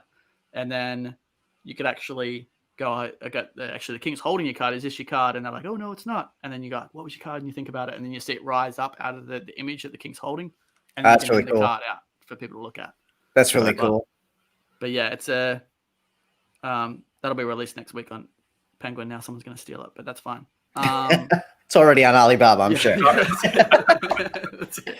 But no, so that's an idea I want to get at. And I'm working on releasing and building up gimmicks and stuff for it and getting them made. But it's also that gets pushed to the side because I'm just obsessed with LoKey. So nice. Now, do you find that the physical gimmicks are a little more satisfying to build out for you versus the apps, just because the apps you kind of have to outsource the building to someone else, or you like them both? A bit of. I love working with people. Like I love working with Teguh, like on the apps and stuff. So when I go, oh, hey, I send ideas to him. Like I said, he'll come back and say, yeah, this is what I've done, or this is, and he thinks of like things way in advance because I'm like, oh, we need to set this up, and he's like, oh, I've already thought of that. That's already set up for. I was like, oh wow, great. So I love working with other people on things. Like love working with Teguh on this, but I also love the idea of me being solely responsible for an effect sucking. So like when I create my little gimmicks and stuff, and then I've got no one else to blame but me. But okay, no, it's not gonna suck, but it's I love the idea of bit of column A, bit of column B. Like it's fun to work with people. I love working with people. So nice. It makes sense. Yeah. So that's why I work with Xavier. We always like talk ideas and stuff, and that's why I work with him on Lost Art and Chris Mayhew. That's why we work together. And always sharing ideas. I've eaten too many cards, I'm in a dry throat. That's good. Need more drink. That damn Cardamom foil, man. Yeah, man. Cardamom foil. Makes you sound like an 80-year-old man. Handles wonderfully, tastes disgusting. Yeah. It's on their website. Now, do you have any other like future collaborations that you're working on, or?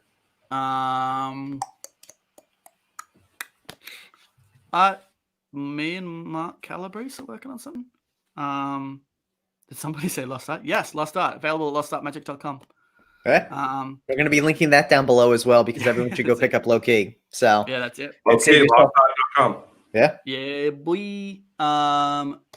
Yeah, so there was an effect. Well, this is probably a good side of 2-3 years ago.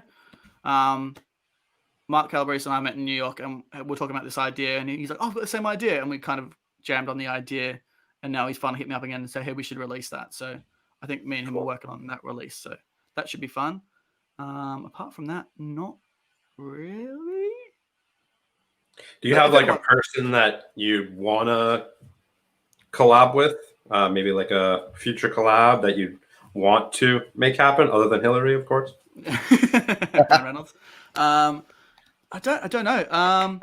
Like all my collabs have kind of happened because either someone's come to me, like I have with Teguh, like I've gone with Teguh, I don't know how to do this. Can you help me? So that's how I come into collabs with other people, and vice versa. I've gone to them because they can do things that I can't do. If there's someone that I really want to work with, geez, you put me on the spot. I don't know. I'm down to work with anyone. Like I love magic and I love creating ideas. So a lot of times I get people messaging me on my socials going, hey, I've got this idea. What can I do? And then I love chatting to them about the ideas. and them going off and releasing it. So anyone I'd love to collab with? Geez, I'm trying to think of someone ridiculous now. Just to Jay Sankey. All right. Actually, I'd love to work with Jay Sankey. I think I grew up on Jay Sankey, so that's cool. Yeah, we checked out his show a couple weeks ago with Spidey. Yeah.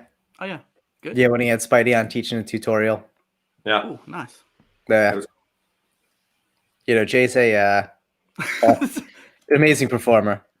I thought it was going to be something else because I was like, "How was it?" And you're like, "Oh yeah, yeah." No, he was. No, he's an amazing performer. But LoKey is not inject, but we are up. We're actually the next update we're doing. Xavier Spade is inject. Nice. So your spectator will now be able to Google anything, and it'll appear as your lock screen. That's really cool. So, yeah, you can Google anything. So the spectator will be able to Google on their phone an image or a location or whatever, and then that image will be now your lock screen. There's a weird. Again, Ryan Reynolds is going to make a thing. There was this weird, but it's not inject. I want a refund. Damn it. No refunds. No, so there was like the inject has this kind of an issue that we found that all the images are low res. So when you had it appear as your lock screen, it was kind of pixely. So you know the thing of Deadpool of like him sitting drawing that piece of paper, and it's like, have you seen this man? That image there, you know, he's holding So he's now holding your image up in the thing, so you can also force Deadpool, but also he's holding your image that you Google. Nice, so, really cool. Very cool. Now, I love that you're integrating with so many different like other apps and other effects, just because it makes it so much more comprehensive and so much more customizable beyond just what it is already. Yeah, thank you. Yes. I love having one app. Like I'm not an app person. Like I have a lot of apps, obviously, but I hate having an app to do what I already do. You know, like I hate having to like for instance, Facebook. You know, it literally took. I didn't install Facebook Messenger until last year, or maybe a year and a half ago. I would literally go on the internet because I just didn't want to install an extra app. I went on the internet through my browser, and that's how I accessed Facebook. Yeah. You know, and then for the longest time, if I got a message through Facebook, I couldn't check it on my phone because I wouldn't download Messenger. So I'd have to wait till I get to a computer so I could check my messages on my computer. I just hate not having everything I need in one place, you know? And I think the fact that you're like integrating and, you know, pulling things in that to make the app more usable and a wider variety is pretty cool. Yeah, thank you. Yeah, that was the kind of thing if we wanted to create this, again, go back to where we wanted to create this whole cool, the most ultimate idea and the most ultimate experience for your spectator. The last thing is you'd want them to do 27 steps to get the same thing, right? So if we can work with these other app creators and these other developers to make this combine all into one thing, then again, we're cross-promoting their effect. So people can at home can do these cool, amazing things without doing 20 steps all in one place. So it makes a lot of sense.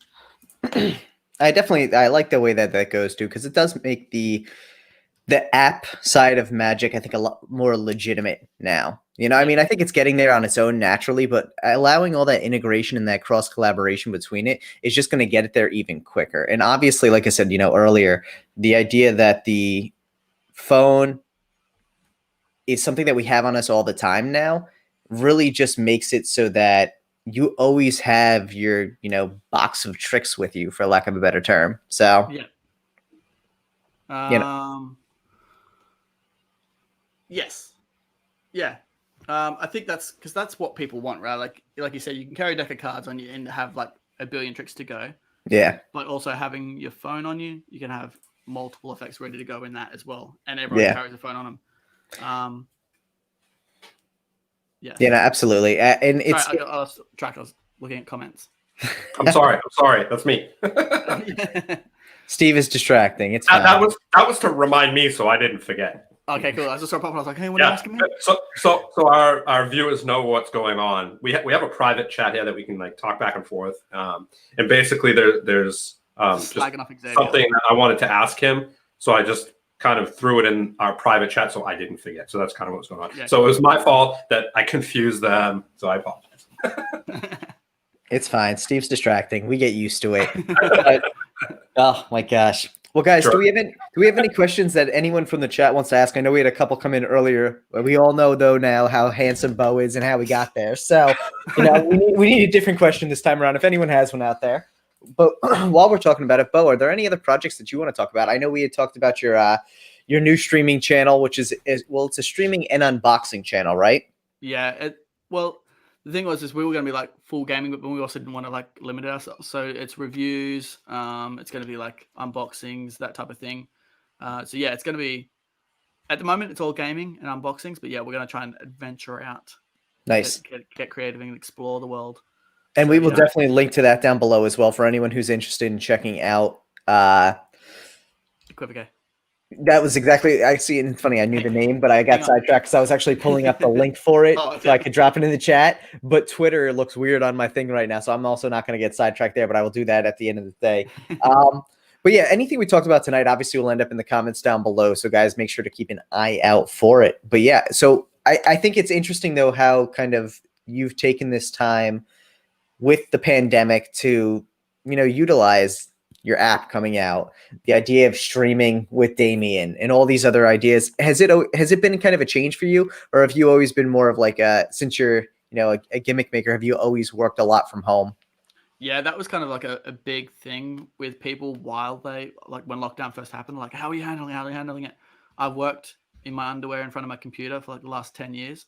So I'm used to not having people around. So, it's been normal for me, business as usual. Like, nice. I think the difference is when I have to go off and do a gig, I normally fly somewhere and be face to face. And now I'm like, I have to figure out a different way that we can communicate. I guess I know Zoom and stuff is a thing that we do, but making that magic happen when I can't teach someone face to face, like I'm a very hands-on person. I'm very touchy-feely, as Xavier would know. Like I can't do that when I'm on Zoom. So it's kind of, I guess that's the only thing that I can't. I get frustrated with now. I want to be there with someone trying to teach them things, but I can't do that. But I can imagine like just how difficult it is doing, virtual shows, right? Because when you're in person, you can do things like touch their shoulder, touch their arm, or whatever, to kind of distract them. But when virtually, they're literally staring at the screen, focusing on everything you do, and I've noticed several virtual shows that I've watched, some that have been televised on, different channels, that they're highlighting certain people or whatever. And I like just pretty bad watching because you're staring at, and I think knowing what works on camera and what doesn't work on camera is probably really difficult, right? Because it's totally different. Yeah, exactly. Like I think there's a couple of things that are going to come into play. Like obviously a performer needs to play off the audience. So if you're just performing to a lens and trying to, and then you expect applause, or we don't expect it, but you can vibe off that and it keeps your energy up. If you're just doing that to a camera and you're looking at people that either have their cameras off or not doing anything, just watching you, that's off-putting. But also for the viewer too. Like if you're just watching something, I think there's also, I was chatting to someone who saw a live show, or not a live show, a Zoom show as well. And they said to me, it felt like watching a movie. Like they weren't reacting because they were just watching some guy. It's like watching a YouTube video or something, even though they knew they're watching a Zoom show. It's not that interaction. And then again, like you said, the magic has to be a whole different thing. Like it's not like what it goes to kind of like social media magic now that you want quick and snappy and quite visual. And it's hard. Everyone's learning, the people that are doing it and pushing through this, they're groundbreaking, like they're doing new things, which is exciting, I guess, for the magic industry as well. I mean, I think like you said, it is exciting. And I think people just need to realize, the difference between in-person magic and camera magic, and I mean, it's bad enough doing everything on YouTube. You can slow it down, right? And see stuff. But I would just I think it's great that people are creating new things for the camera. You know, and I think some people are still behind that curve, and I think maybe just waiting to perform on camera before,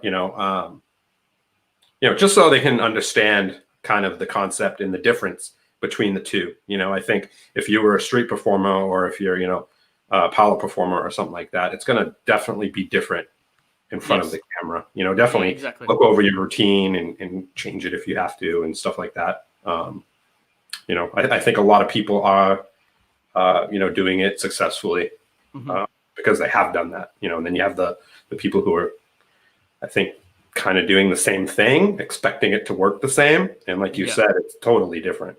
Yeah. This is like you said, we've also all done a card trick to try and do it to the camera. You're like, hang on, I'm trying to get a good angle. I've seen performances where people are like, oh, hang on, like that. They've come in that this works, this kills in real life, but then they're trying to get in front of a camera and the angles are weird, or and you're just going. You feel bad for them, but that's the learning process for them, because then they can figure out what works and what doesn't work. And like, there's only so many times you can watch Ambitious Card on a live stream, right? Well, and I think that's the other thing about it, though, too, is, so many people, are doing the social media side of things, like we joked about earlier with TikTok. It's like you're scrolling through and it's the same guy turn one pack of gum into two. Eventually, people do have to start getting creative on it, because with Zoom making magic a lot more accessible, hopefully people are going to a lot more Zoom magic shows, but then you really do need to be like, the creative ones are going to thrive, no doubt. Oh, yeah. Yeah. Go ahead. Go, Steve. No, you go. No, I was. No, you're too polite. You're too polite, man. No. Go ahead. No, I feel like that's the same with, like you were saying, with the social media magic. It's people. When it first started, people were like, I'm never going to do social media magic. Like that's degrading for magic. It should be live and performing. But as magicians in performance, we have to adapt. And then that's when now you're seeing people do the social media magic, but doing obviously those old routines that don't work well for camera. But then you get the people that kind of can't be creative enough, or they can be creative enough. They're not pushing themselves. And as artists, they should be exploring themselves and venturing this new world as themselves. But I feel like some people feel like it's a little bit easier to fall in and copy other people, which is fine. Like, we all get the same routines out. We're all doing crosses appearing on the underside of your hands and stuff, but just add yourself into it. Like, we're all doing the same routines, but just add a bit of your own vibe into it. Can make that whole routine seem completely different to spectators. Yeah, and it's interesting that you say that, because everyone's doing them at the same time too. Yeah, they'll see one that goes viral and everyone will do it. Yeah, it's especially Gimmicks, where it comes out, and then every magician has to have it, and they have to do it in their their videos and stuff like that, and I think like you said, though, just change it up a little bit. Oh, yeah. You can use the same gimmick, just create the story a little differently. Well, some people, they don't even think of, if you're using a card, change it to like a credit card, or change it to a bill. Like, think of what the gimmick is, just change it a little bit, and then you've got everyone else, like new people watching, like the layman, will just think it's a completely different routine. Like, no one's going to think that's the same stuff. So just it's so true. We were talking about this a couple weeks ago. Is like I don't know. I think it was with Jason Ma, and basically, when you're performing to the camera, that's at a totally different level than what your spectator would be at when you're performing, right? So when you're doing at these different angles, you don't realize that you're coming underneath here, and you could see like your hand, rather than normally you're from down here and they're coming, from that angle. So, and that's where you get people that are like this at these weird model poses and awkward. Yeah, like, hey, what is your card trick? And you're like, why do you look like a rapper? Like, this is called the butterfly. Yeah. Can you move? Oh man. Yeah, it's crazy. Hopefully, it's tough, obviously, and people feel like they have to make money, and which is totally understandable.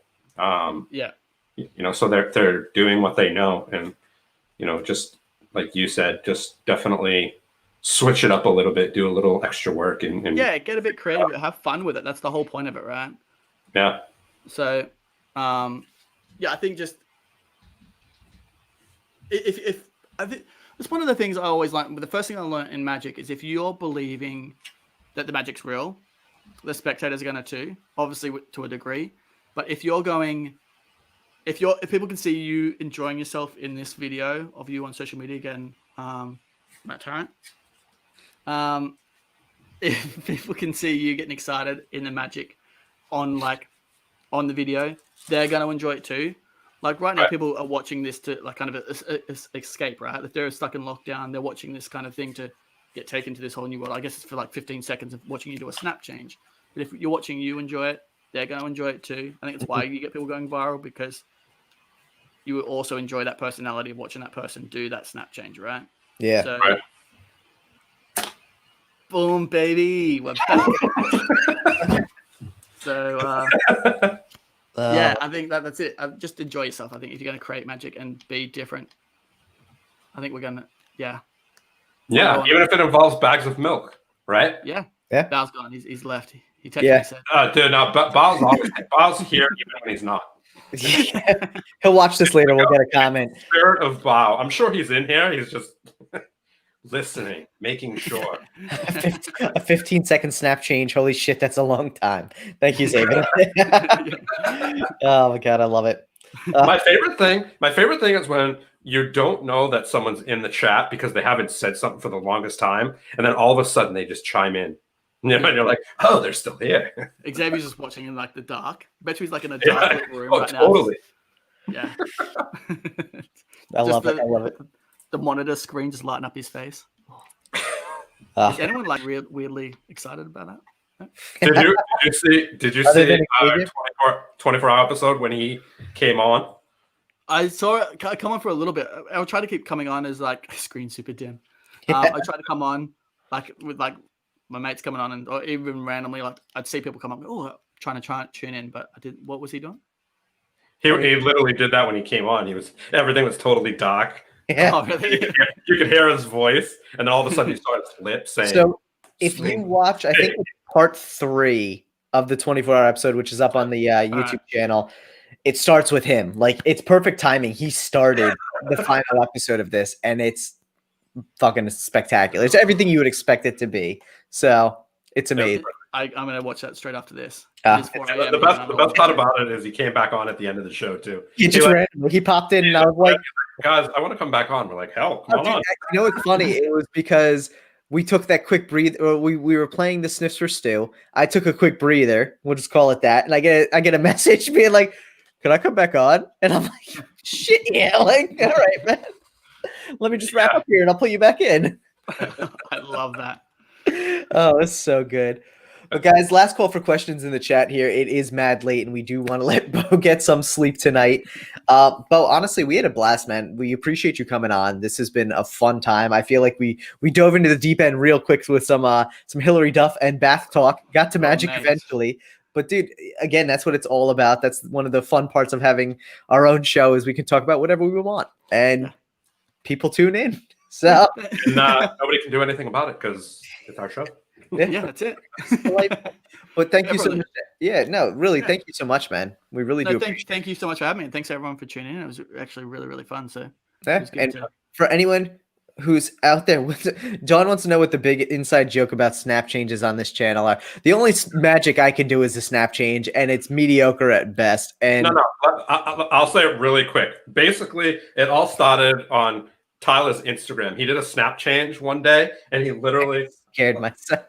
He literally scared himself. So that's how the snap change kind of joke. I thought I was going to drop the card.